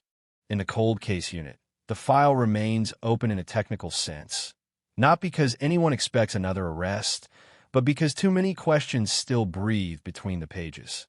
Analysts return to Daniel's documents with a different lens now, not looking for proof, but for context, for motive that reaches beyond one man. The offshore accounts, the shell companies, the approvals that came too easily, a structure designed so no single person could be blamed if it collapsed. Daniel saw the collapse coming. That much is clear. His notes track discrepancies growing larger, timelines drifting apart, numbers that no longer agree with themselves. He didn't stumble onto something small. He stumbled into a system that relied on silence the way lungs rely on air. Michael Levin was the pressure point, the intermediary, the one close enough to feel threatened. But systems don't create themselves. They recruit. Investigators quietly interview people who were never on the radar before. Retired executives, consultants who now live far from New York, accountants who haven't thought about 2001 in years. Most cooperate just enough to appear helpful. Memory fades conveniently. Documents are gone. Companies dissolved. What remains is plausible deniability layered so thick it feels intentional. One former executive slips, just a little. He mentions a meeting Daniel wasn't supposed to attend, a meeting where worst-case scenarios were discussed in vague terms. He corrects himself quickly, insists he's misremembering, but the correction comes too late. The phrase hangs there, unmistakable. Worst-case scenarios don't usually include red lights. The journalist's article sparks more than public curiosity. It stirs private fear. Lawyers make calls. Old partners check locks they haven't worried about in years. Silence spreads again, tighter this time, reinforced by the knowledge that one crack already broke open a murder case thought buried. If Daniel's story teaches anything, it's that patience can be dangerous. Daniel's family feels the aftershocks differently. Closure was supposed to be an ending. Instead, it's a doorway into more questions. His sister replays old conversations, phrases that once seemed meaningless now pulsing with implication. I'll explain later. It's complicated. I can't talk about it here. She wonders how much he carried alone, how many times he chose quiet over safety because he believed exposure would come with consequences worse than fear. The city, indifferent as ever, continues to offer up moments that mirror the past. Another man is found dead in a parked car, this time from natural causes, and for a brief second, someone in a precinct feels the old chill. It passes. Not every death is a puzzle. Not every silence is a secret. But the instinct remains, sharpened by memory. Michael Levin files one last appeal. It argues narrative bias, suggests the story told at trial was too neat, too cinematic, that prosecutors shaped coincidence into causation because they wanted an ending worthy of the wait. The language is elegant, the logic careful. It fails. Courts don't need perfect stories. They need reasonable certainty. Michael provided that himself the moment he justified the act. In prison, he begins writing, not letters, notes, fragments, reflections that never leave his cell. Guards find them once during a routine search, pages filled with half-finished thoughts, diagrams, names crossed out and rewritten. They confiscate nothing. There's nothing actionable there. Just a man still trying to organize the past into something that feels controlled. One line, reported secondhand, stands out. If I hadn't acted, others would have. It's not a confession. It's a deflection, a way to spread weight across invisible shoulders. Whether it's true no longer matters legally. Emotionally, it lands hard. It suggests Daniel's danger was broader than anyone admitted, that the red light was just the point where multiple paths converged. Years roll forward. Technology advances again. Artificial intelligence begins sifting through old financial data with a hunger humans never had. Patterns emerge that confirm suspicions but stop short of indictments. Names surface, fade, surface again, always just beyond reach. The law moves slower than truth, and sometimes slower is too slow to matter. Daniel Harper's story is taught now in academies and seminars, not as tragedy, but as lesson. Pay attention. Trust discomfort. Look twice at what feels routine. Somewhere between the dented taillight and the unanswered voicemail is the moment where everything can still change. At that intersection in New York, the light cycles endlessly. Drivers stop. Drivers go. No one remembers why the pause feels heavier there, why the silence before green seems longer than it should. The city doesn't mark its ghosts. It lets them blend in. But ghosts don't need markers. They need witnesses. And every time an officer hesitates at a stop, every time a question is asked that doesn't have to be, Daniel Harper is there. Not as a victim, not as a headline, but as a presence woven quietly into the machinery of attention. Cold cases don't end. They dissolve into vigilance. And the city keeps listening. Long after the verdict, long after the appeals grind down into procedural dust, the case settles into a quieter phase, one that never makes the news. This is where unresolved stories go, not into darkness, but into a low hum that never fully fades. Daniel Harper's file is no longer active in the way people imagine activity, but it is alive, referenced, cross-linked, pulled from shelves when patterns elsewhere begin to rhyme too closely. Financial crimes units start noticing those rhymes. Not new crimes, not fresh blood, but echoes. Shell structures resembling the ones Daniel documented. Payment routes that bend the same way, ducking through the same jurisdictions, relying on the same fog of complexity. It's as if the system that killed him didn't collapse, it adapted. Cleaner now, more cautious, less personal. An analyst flags a connection. A consultant who once shared a mailbox with one of Michael Levin's companies resurfaces years later as an advisor in a different industry, different scandal. The name means nothing to most people. To the analyst, it feels familiar. She pulls Daniel's notes and lays them beside a modern case file. The handwriting doesn't match. The architecture does. Nothing criminal can be proven. Not yet. Not cleanly.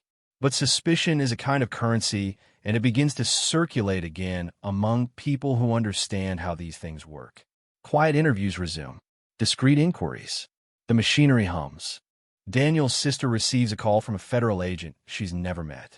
He asks about her brother's habits, his moods, his fears. She answers carefully, tired but precise. At the end of the call, the agent thanks her and says something that sticks. He saw it earlier than most. That's all he says. It's enough to reopen wounds she thought had scarred over. The storage unit is cleared out permanently. The boxes go to evidence archives, climate-controlled and anonymous. The recorder is sealed, its contents already copied a dozen times. The physical space becomes just another empty room, waiting to be rented to someone who believes locks are protection. Daniel believed that once too. Michael Levin fades from the story publicly. Prison does that. He becomes a number, a routine, a man whose name no longer sparks outrage or curiosity. Inside, he grows quieter. He stops writing, stops organizing the past. There's nothing left to arrange. The system he once navigated has moved on without him, efficient, indifferent. Occasionally, someone tries to interview him. He refuses. Silence is his last bargaining chip, and he clings to it. He tells a guard once that talking didn't save Daniel. The guard doesn't respond. Guards learn quickly which silences matter. The intersection where Daniel died is repaved. Fresh asphalt erases old stains that were never visible anyway. Traffic flows smoother now.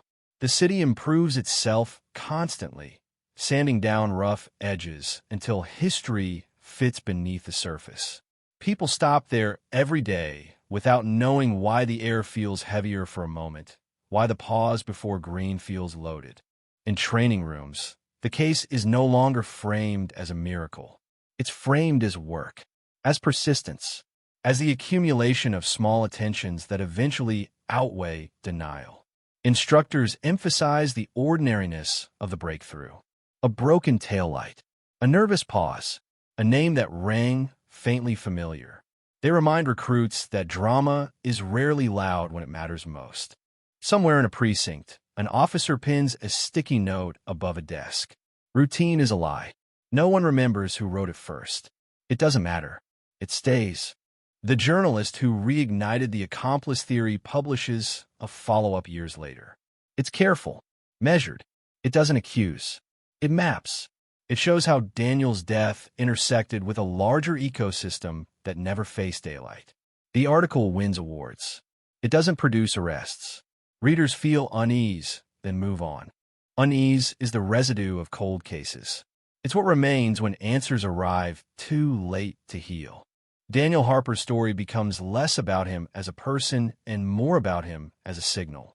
A blip on a system that usually smooths itself into invisibility. He wasn't reckless. He wasn't naive. He was early enough that the consequences found him before the safeguards did. The agent who called Daniel's sister checks in again months later. He doesn't offer details. He can't. He says only that some doors have opened, that some names are being re-examined. It might lead somewhere. It might not. That's the nature of this work. She thanks him anyway. Hope, even diluted, is still hope. Years from now, another analyst will stumble onto Daniel's notes while researching something else. Another pause will occur. Another connection will be drawn. The The story will ripple outward again, quietly, patiently, waiting for the right moment to surface. Cold cases don't end when someone is convicted. They end when the conditions that made them possible disappear. And those conditions are stubborn. Somewhere between spreadsheets and streetlights, between sealed files and open roads, Daniel Harper still waits. Not for justice, but for understanding. And the city, restless and forgetful, carries his name forward in fragments, unaware that it's doing so, unable to stop. Understanding arrives slowly, if it arrives at all. It doesn't come with certainty or closure or the clean lines people expect from endings. It comes in fragments, in the uneasy realization that Daniel Harper's death wasn't an anomaly, but a moment where multiple systems intersected and failed him at once. As the years stack up, that realization becomes harder to ignore. Inside federal offices, analysts begin using Daniel's case as a reference point, a historical marker, not for the murder itself, but for the structure around it. The way financial incentives, personal risk, and institutional silence aligned just long enough to make violence feel efficient. It's uncomfortable. It suggests that solving the crime didn't dismantle the machinery that enabled it. It only removed one cog. A task force reviews old cases that resemble Daniel's in shape, not in detail. Unexplained deaths, sudden disappearances, whistleblowers who never quite made it to the microphone. Most of these cases stay unsolved. Some don't even qualify as crimes on paper. But together, they form a pattern too consistent to dismiss. The conclusion is never written down. It doesn't need to be. Daniel's name appears in footnotes, in internal memos, in the margins of PowerPoint slides shown behind closed doors. If you see this constellation of factors, pay attention. That's the unspoken lesson. Not everyone who sees too much is killed, but those who are killed often saw too much. His sister receives another call, this one from a young researcher writing a book on corporate accountability. She agrees to speak, then cancels, then agrees again. When they finally talk, she surprises herself by how clearly she remembers things she thought time had erased. His voice on the phone, lower than usual. The way he kept his windows open at night, even in winter, as if air itself could keep danger away. She wonders aloud if he knew how little protection he really had. The researcher listens, records nothing, takes notes by hand. Later, those notes will become a paragraph that readers skim past without realizing it's the emotional core of the book. That's how these stories survive, compressed, diluted, passed along in forms that feel safer to consume. Michael Levin is transferred to a different facility. New walls, new routines. The past follows him anyway. Other inmates know who he is, not because of Daniel, but because of what the case represents. A man who understood leverage. A man who believed necessity could absolve anything. He keeps his distance. He's learned that proximity creates risk. One evening, during count, a guard asks him if he regrets it. It's not an official question. It's curiosity. Michael considers it longer than expected. I regret that it got complicated, he says finally. The answer is precise, incomplete, telling. The guard doesn't press. Some truths don't benefit from being unpacked. Outside, the city continues its quiet negotiations with memory. Buildings change hands. Companies rebrand. The skyline rearranges itself, pretending permanence while embodying impermanence. The intersection where Daniel died gains a coffee shop on the corner. People wait for the light with paper cups in their hands, checking phones, unaware of the history beneath their feet. A junior officer, new to the force, asks a supervisor why that particular case is mentioned so often in training. The supervisor shrugs. Because it could have been nothing, he says. And it wasn't.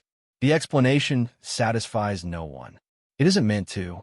The journalist revisits the story one last time, not to publish, but to understand. He requests access to sealed transcripts, denied politely. He interviews retired detectives who speak freely now that careers are behind them. One says something that lingers. We didn't miss the clues, he says. We missed the urgency. Urgency is easy to lose when nothing is screaming. Daniel's life ended quietly, efficiently, in a way that didn't disrupt the city's rhythm. That was the point. Violence that blends and lasts longer. Technology continues its march. Data grows denser. Correlations become easier to spot.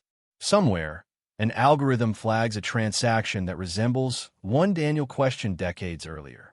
It's routed differently now, cleaner, but the logic is the same. A file is opened. A note is added. The hum resumes. Daniel Harper doesn't become a symbol of hope.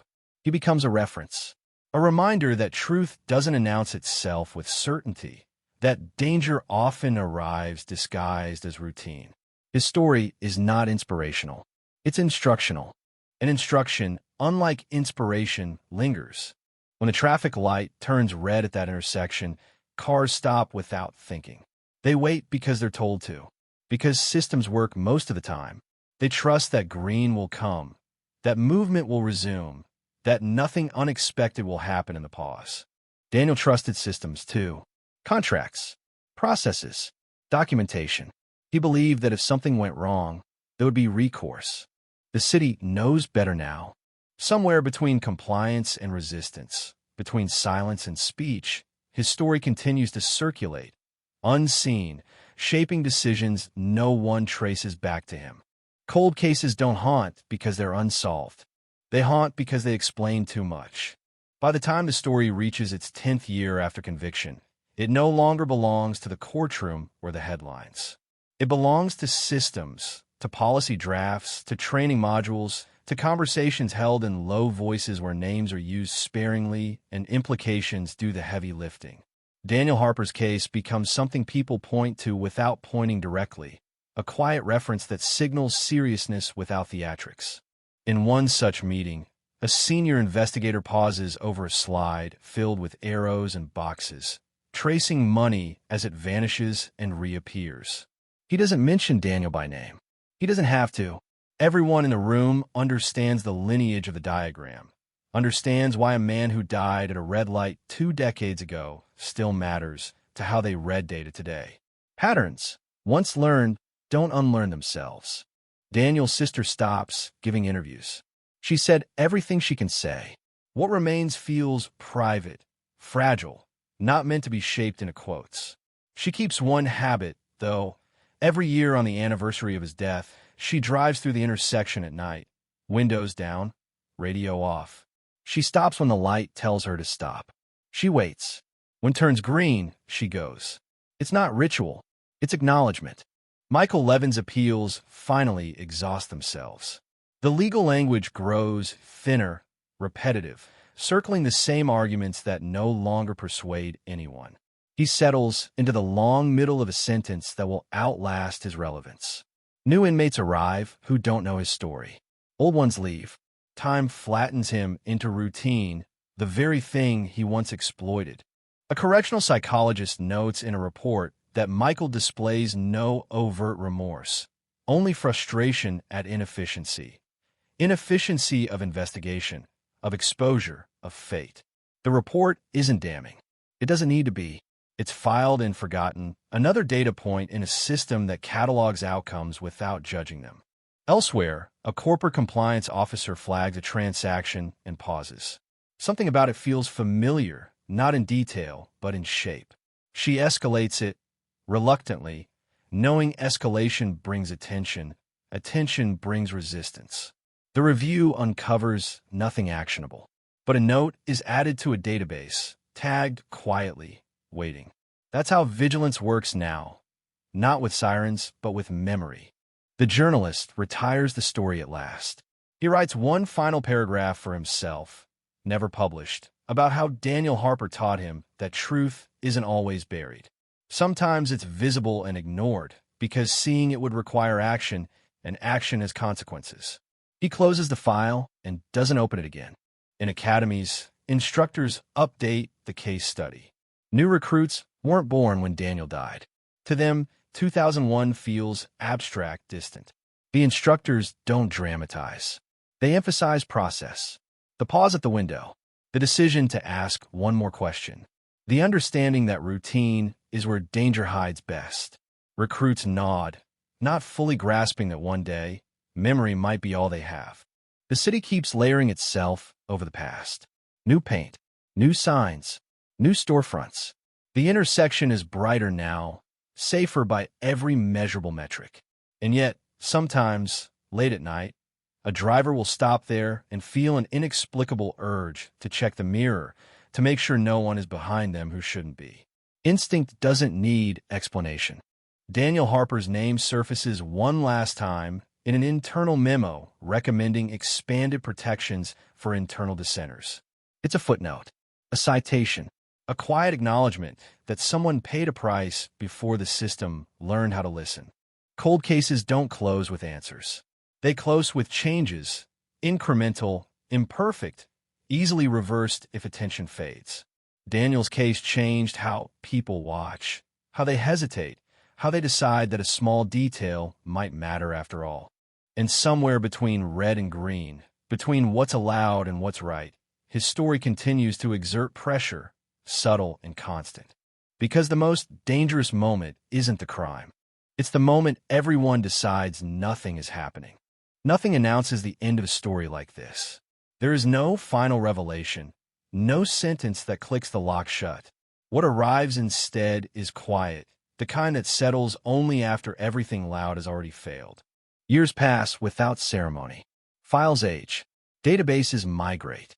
The case number linked to Daniel Harper's name is reformatted, reassigned, stored on a server that hums in a windowless room. The facts remain intact, but their edges soften, worn down by distance. This is how history survives now. Intact, but thinner. A young analyst stumbles across the case while running a routine query late one night. She wasn't looking for anything in particular. The algorithm suggested it. A familiar structure, a shadow of an old pattern. She reads longer than she intended to.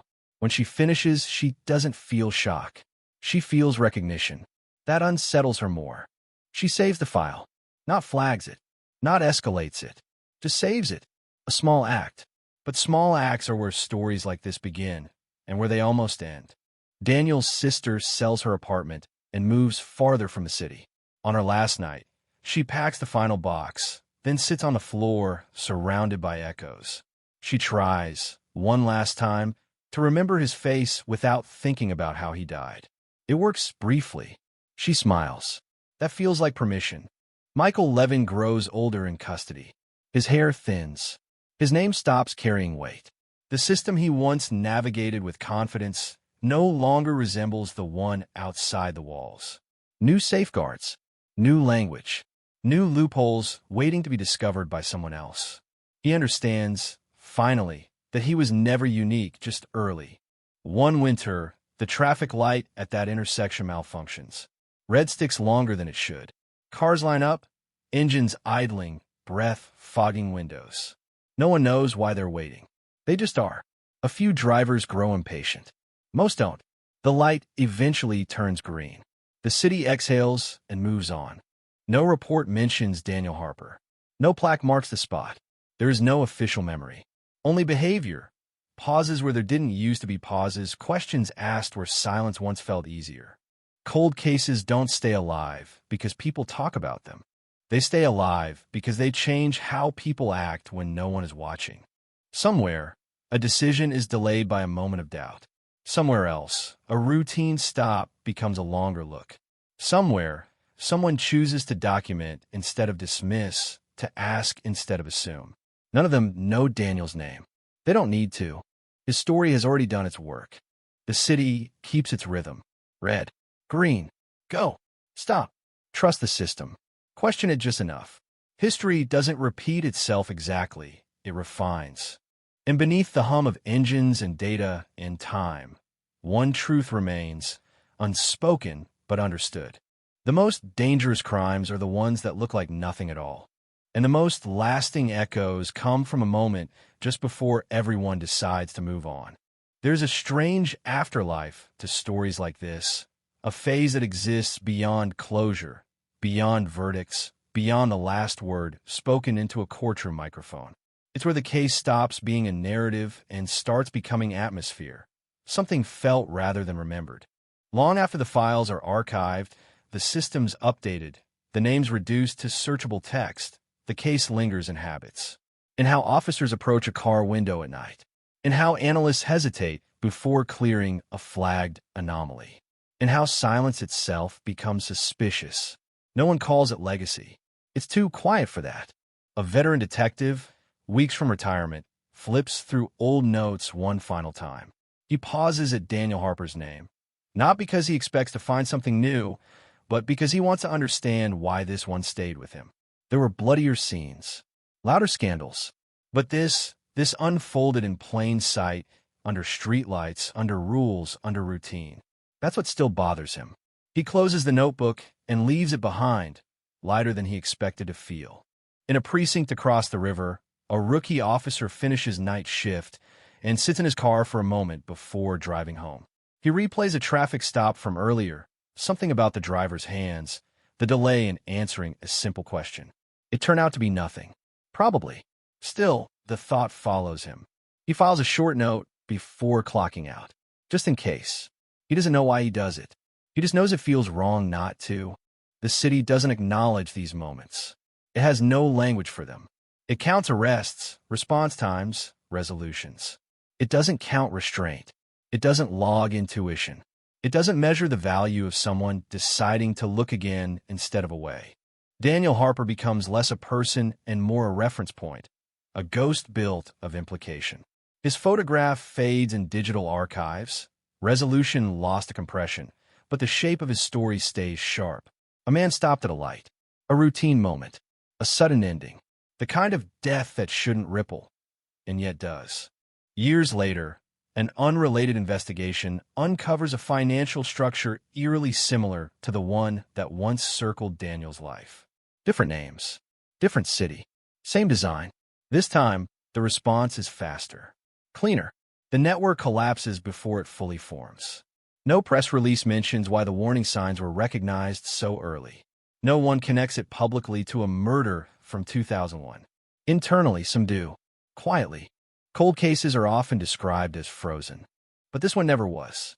It moved slowly, invisibly, through systems and decisions and instincts, shaping outcomes without demanding credit.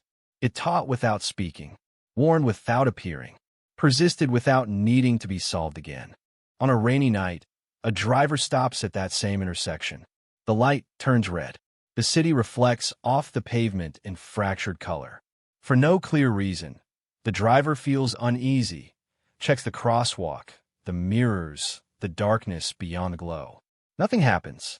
The light changes. The moment passes. And yet, the pause mattered.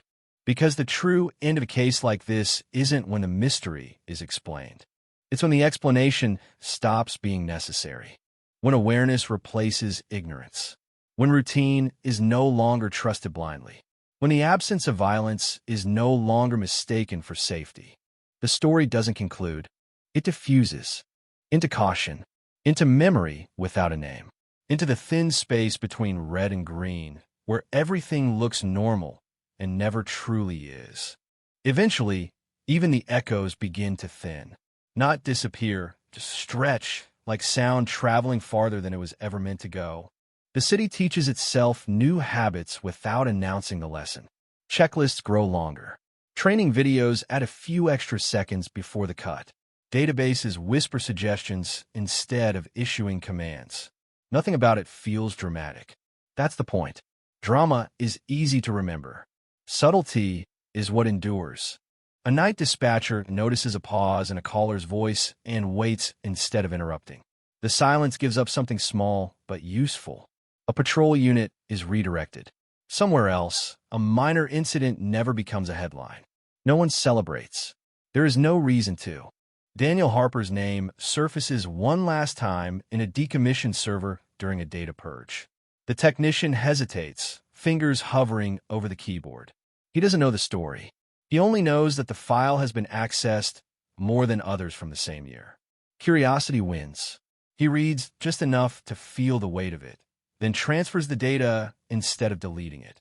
Policy allows discretion. He uses it. Time keeps sanding down the sharpest edges. People who were adults in 2001 now speak of it as an era, not a year. Younger voices ask what things were like back then. And the answers are always partial, always softened. No one wants to explain how easy it was to miss what was happening right in front of you. Michael Levin fades into institutional anonymity. His record becomes one among thousands. He is no longer studied, no longer referenced. That, more than punishment, is what erases him. The system moves forward without needing his example anymore. Daniel's sister stops, making the drive past the intersection. One year, she simply forgets. When she realizes it days later, she feels no guilt, just relief. Memory, she understands now, doesn't need constant tending. It survives on its own terms. Cold cases aren't really about the past. They're about pressure, the slow accumulation of unanswered questions pushing outward, reshaping behavior, altering decisions that will never be traced back to their source. This one applied just enough pressure for just long enough to matter. Some nights, the city feels different, quieter, not safer, just more aware of itself. Like someone who's learned to listen to their own breathing in the dark. The traffic lights keep cycling. Red, yellow, green. The order never changes. What changes is what people do while they wait. Where their eyes go, what their instincts whisper, whether they trust the moment or question it. Daniel Harper is no longer a headline, not even a cautionary tale. He is a residue, left behind in the systems that learned, in the pauses that replaced assumptions, in the understanding that the most ordinary moments are the ones most worth paying attention to. Because nothing announces itself as a beginning, and nothing ever truly announces the end. Only the space in between, where a story once happened and where it still, quietly, refuses to let go. By now, the case exists in a strange half-light, neither present nor gone, like a building everyone knows was there even after it's been replaced. The outline remains. The weight does not. New officers arrive who have never heard Daniel Harper's name. They don't need to. What they inherit is quieter, a posture, a caution baked into procedure, an unspoken rule that says routine is not neutral, that normal can still be lethal. They absorb it the way people absorb weather, without asking where it came from. A policy review committee debates, wording late into the evening. One sentence becomes two. One exception disappears. No one mentions 2001. No one needs to. The language tightens, closes gaps that once looked harmless. Someone jokes about overthinking. Someone else doesn't laugh. The change passes. In a different part of the city, a man is pulled over for a broken taillight. The stop is brief, professional, uneventful. Still, the officer writes more than required. Notes stack on notes. Nothing comes of it. But the paper trail exists, and that alone feels like progress. This is how the aftershocks move, not outward, but inward, folding themselves into systems until they're indistinguishable from intention. Daniel Harper's photograph appears briefly in a digital training module during a routine update. No narration accompanies it. Just an image, a date, a location. A trainee pauses the video, studying the face. He looks ordinary. That's what makes it unsettling. The trainee resumes playback and doesn't mention it to anyone. Across the river, a community meeting runs long. Someone asks whether old cases ever truly end. The official answer is careful, rehearsed. The unofficial one hangs in the air. They end when they stop teaching us anything new. This one still teaches. The intersection remains unchanged. Same angles, same lines of sight. The city refuses to memorialize it, as if a marker would imply finality, and finality feels dishonest. The absence becomes its own statement. Cold cases are often framed as failures, mysteries left behind by weaker tools, slower systems, human error. But this one resists that framing. It wasn't solved because time passed. It was solved because attention sharpened, because someone decided that ordinary didn't mean safe, and routine didn't mean irrelevant. And yet, even solved, it refuses to rest. Because the truth it revealed wasn't about one man or one crime. It was about how easily violence can hide inside procedure, how comfortably danger can sit inside the expected. That lesson doesn't age out. It waits. In every pause before a question is dismissed. In every moment where someone chooses to document instead of ignore. In every red light where nothing happens, and that nothing feels heavier than it should. The story thins further now, stretched almost to transparency. But it hasn't broken. Not yet. At a certain distance, every case begins to resemble weather. Not the storm itself, but the pressure change that follows, the subtle shift people feel in their joints before rain. Daniel Harper's story has reached that stage. It no longer announces itself. It alters the atmosphere. The city doesn't talk about it anymore. Not officially, not publicly. The silence isn't denial, it's absorption. The lesson has been metabolized, broken down into instincts and safeguards, dispersed across departments that no longer remember why they were built that way. They only know they exist. A late-night patrol car idles at an intersection miles away from where it all began. The officer inside watches the cross street, hands resting lightly on the wheel. Nothing unusual. No alerts. No reason to linger. Still, he waits an extra beat before pulling forward when the light changes. He doesn't know why. He just does. The moment passes. The city continues. In a government office, far from a street, a mid-level administrator deletes a paragraph from a draft report. The paragraph would have closed a loophole too neatly, too confidently. Experience tells her that neatness is dangerous. She leaves the gap visible instead, unresolved, documented. Someone else will have to look at it later. Someone else will have to decide. That's how accountability survives. Daniel's sister receives a forwarded email from an old friend, an article about a different case in a different state, solved after decades because of one overlooked detail. She reads it slowly, then closes her laptop. She doesn't cry. She doesn't smile. She feels something quieter, a sense that the world, while still brutal, is occasionally capable of learning. Michael Levin is transferred to a different facility. Paperwork mislabels him once, then corrects itself. No one notices. No one cares. He exists now entirely inside systems that have already extracted whatever value they can from his story. There is nothing left to take. His relevance expired without ceremony. Cold cases don't end with justice. They end with displacement. The harm doesn't vanish, it moves. From shock to memory. From memory to procedure. From procedure to instinct. By the time it reaches that final form, it's almost impossible to trace back to its origin. That's both the tragedy and the safeguard. Somewhere in a classroom, an instructor pauses mid-lecture and tells a room of trainees that the most dangerous word in their vocabulary is routine. He doesn't elaborate. He doesn't need to. The word lands heavy anyway. A few students nod. One writes it down. That may be enough. The intersection that once held Daniel Harper's final moments looks ordinary in daylight. It always did. That's what fooled everyone at first. Ordinary settings make extraordinary violence easier to miss. There's no warning label on familiarity. A tourist takes a photo there without knowing why the framing feels oddly balanced, as if the place has been over-observed, over-considered. He uploads it, forgets it, moves on. The image joins millions of others. No one comments. The city does not reveal its secrets to strangers. Years continue to stack. The systems that change because of this case begin to age themselves. New vulnerabilities appear. New blind spots form. That's inevitable. Progress is not immunity, it's maintenance. Someone, someday, will have to notice the cracks forming again. That future moment will not reference Daniel Harper, but it will carry his weight. Because what his case ultimately proved was not that evil is clever or that justice is slow. It proved something quieter and more uncomfortable. That the most catastrophic failures don't come from malice alone, but from the collective decision to stop looking closely. That decision is made every day. It can be unmade. The city breathes in, breathes out. Red lights flare. Green lights follow. People stop.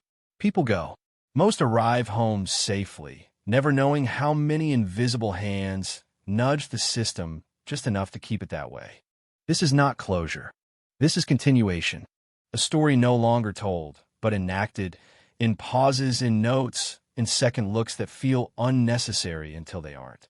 Daniel Harper is gone. The danger he revealed is not. It waits patiently inside the ordinary. And the only thing that keeps it from returning is the fragile, exhausting choice to keep paying attention, long after the headlines fade, long after the case is called solved, long after everyone believes it's over. Because nothing truly ends. It just changes shape. Time does what it always does. It keeps moving, indifferent to meaning, unconcerned with lessons. What survives isn't the truth itself, but the friction it created, the resistance left behind when something once moved too easily. The systems shaped by Daniel Harper's case begin to show hairline cracks, the kind no one notices until they're already there.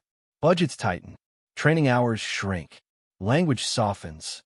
Someone suggests streamlining, reducing redundancy, trusting experience over documentation. The room hums with agreement. Experience, after all, sounds reliable, comforting, familiar.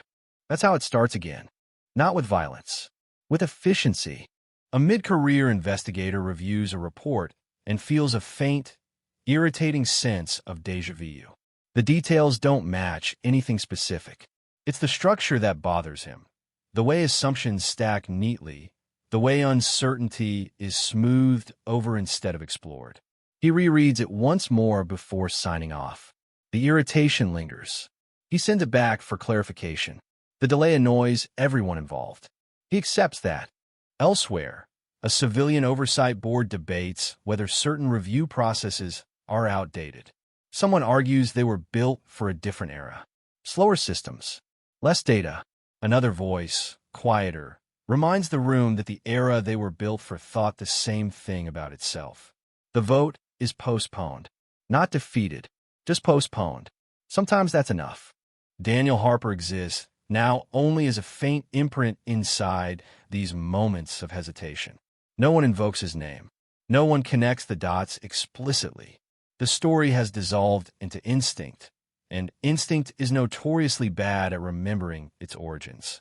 A patrol officer ends a shift and sits in the locker room longer than usual, replaying a stop that didn't escalate but could have. He feels unsettled by how close it came to routine, how easy it would have been to treat it as background noise. He doesn't frame the thought as fear. He frames it as responsibility. That feels more manageable. Across the city, a data system flags an anomaly and clears it automatically. The algorithm deems it statistically insignificant. No human reviews it. Nothing happens. The world does not end. And because nothing happens, no one notices what almost did. This is the danger phase, not ignorance, not denial, but confidence. The belief that because something was learned once, it stays learned forever. That systems remember on our behalf. That vigilance can be automated. Cold cases don't warn us about criminals. They warn us about ourselves, about how quickly attention decays, how naturally we revert to comfort, how tempting it is to believe the problem was solved rather than that it was understood, and understanding requires upkeep. The intersection still functions flawlessly. New sensors, smarter lights, better flow. The city congratulates itself on progress. Traffic accidents decrease. Commutes shorten. Safety improves on paper. On paper is where safety always looks best. A driver waits at the light late one night, phone buzzing in the cup holder, notifications piling up. He glances down for half a second longer than he should. Nothing happens. The light turns green. He accelerates. The moment dissolves without consequence. But the space between red and green hasn't changed. It never does. What changes is how seriously we take it. Daniel Harper's case no longer pushes outward. It presses inward, quietly resisting the natural erosion of care. It doesn't prevent failure. It delays it. It forces it to work harder, to hide better. And that may be the most any story like this can ever accomplish. Because the question it leaves behind isn't whether justice was done. It's whether attention can last longer than memory. Whether caution can survive success. Whether the next ordinary moment will be questioned or trusted without a second thought. The answer is never permanent. It has to be chosen again. Every day, at every light, before someone decides, once more, that nothing is happening.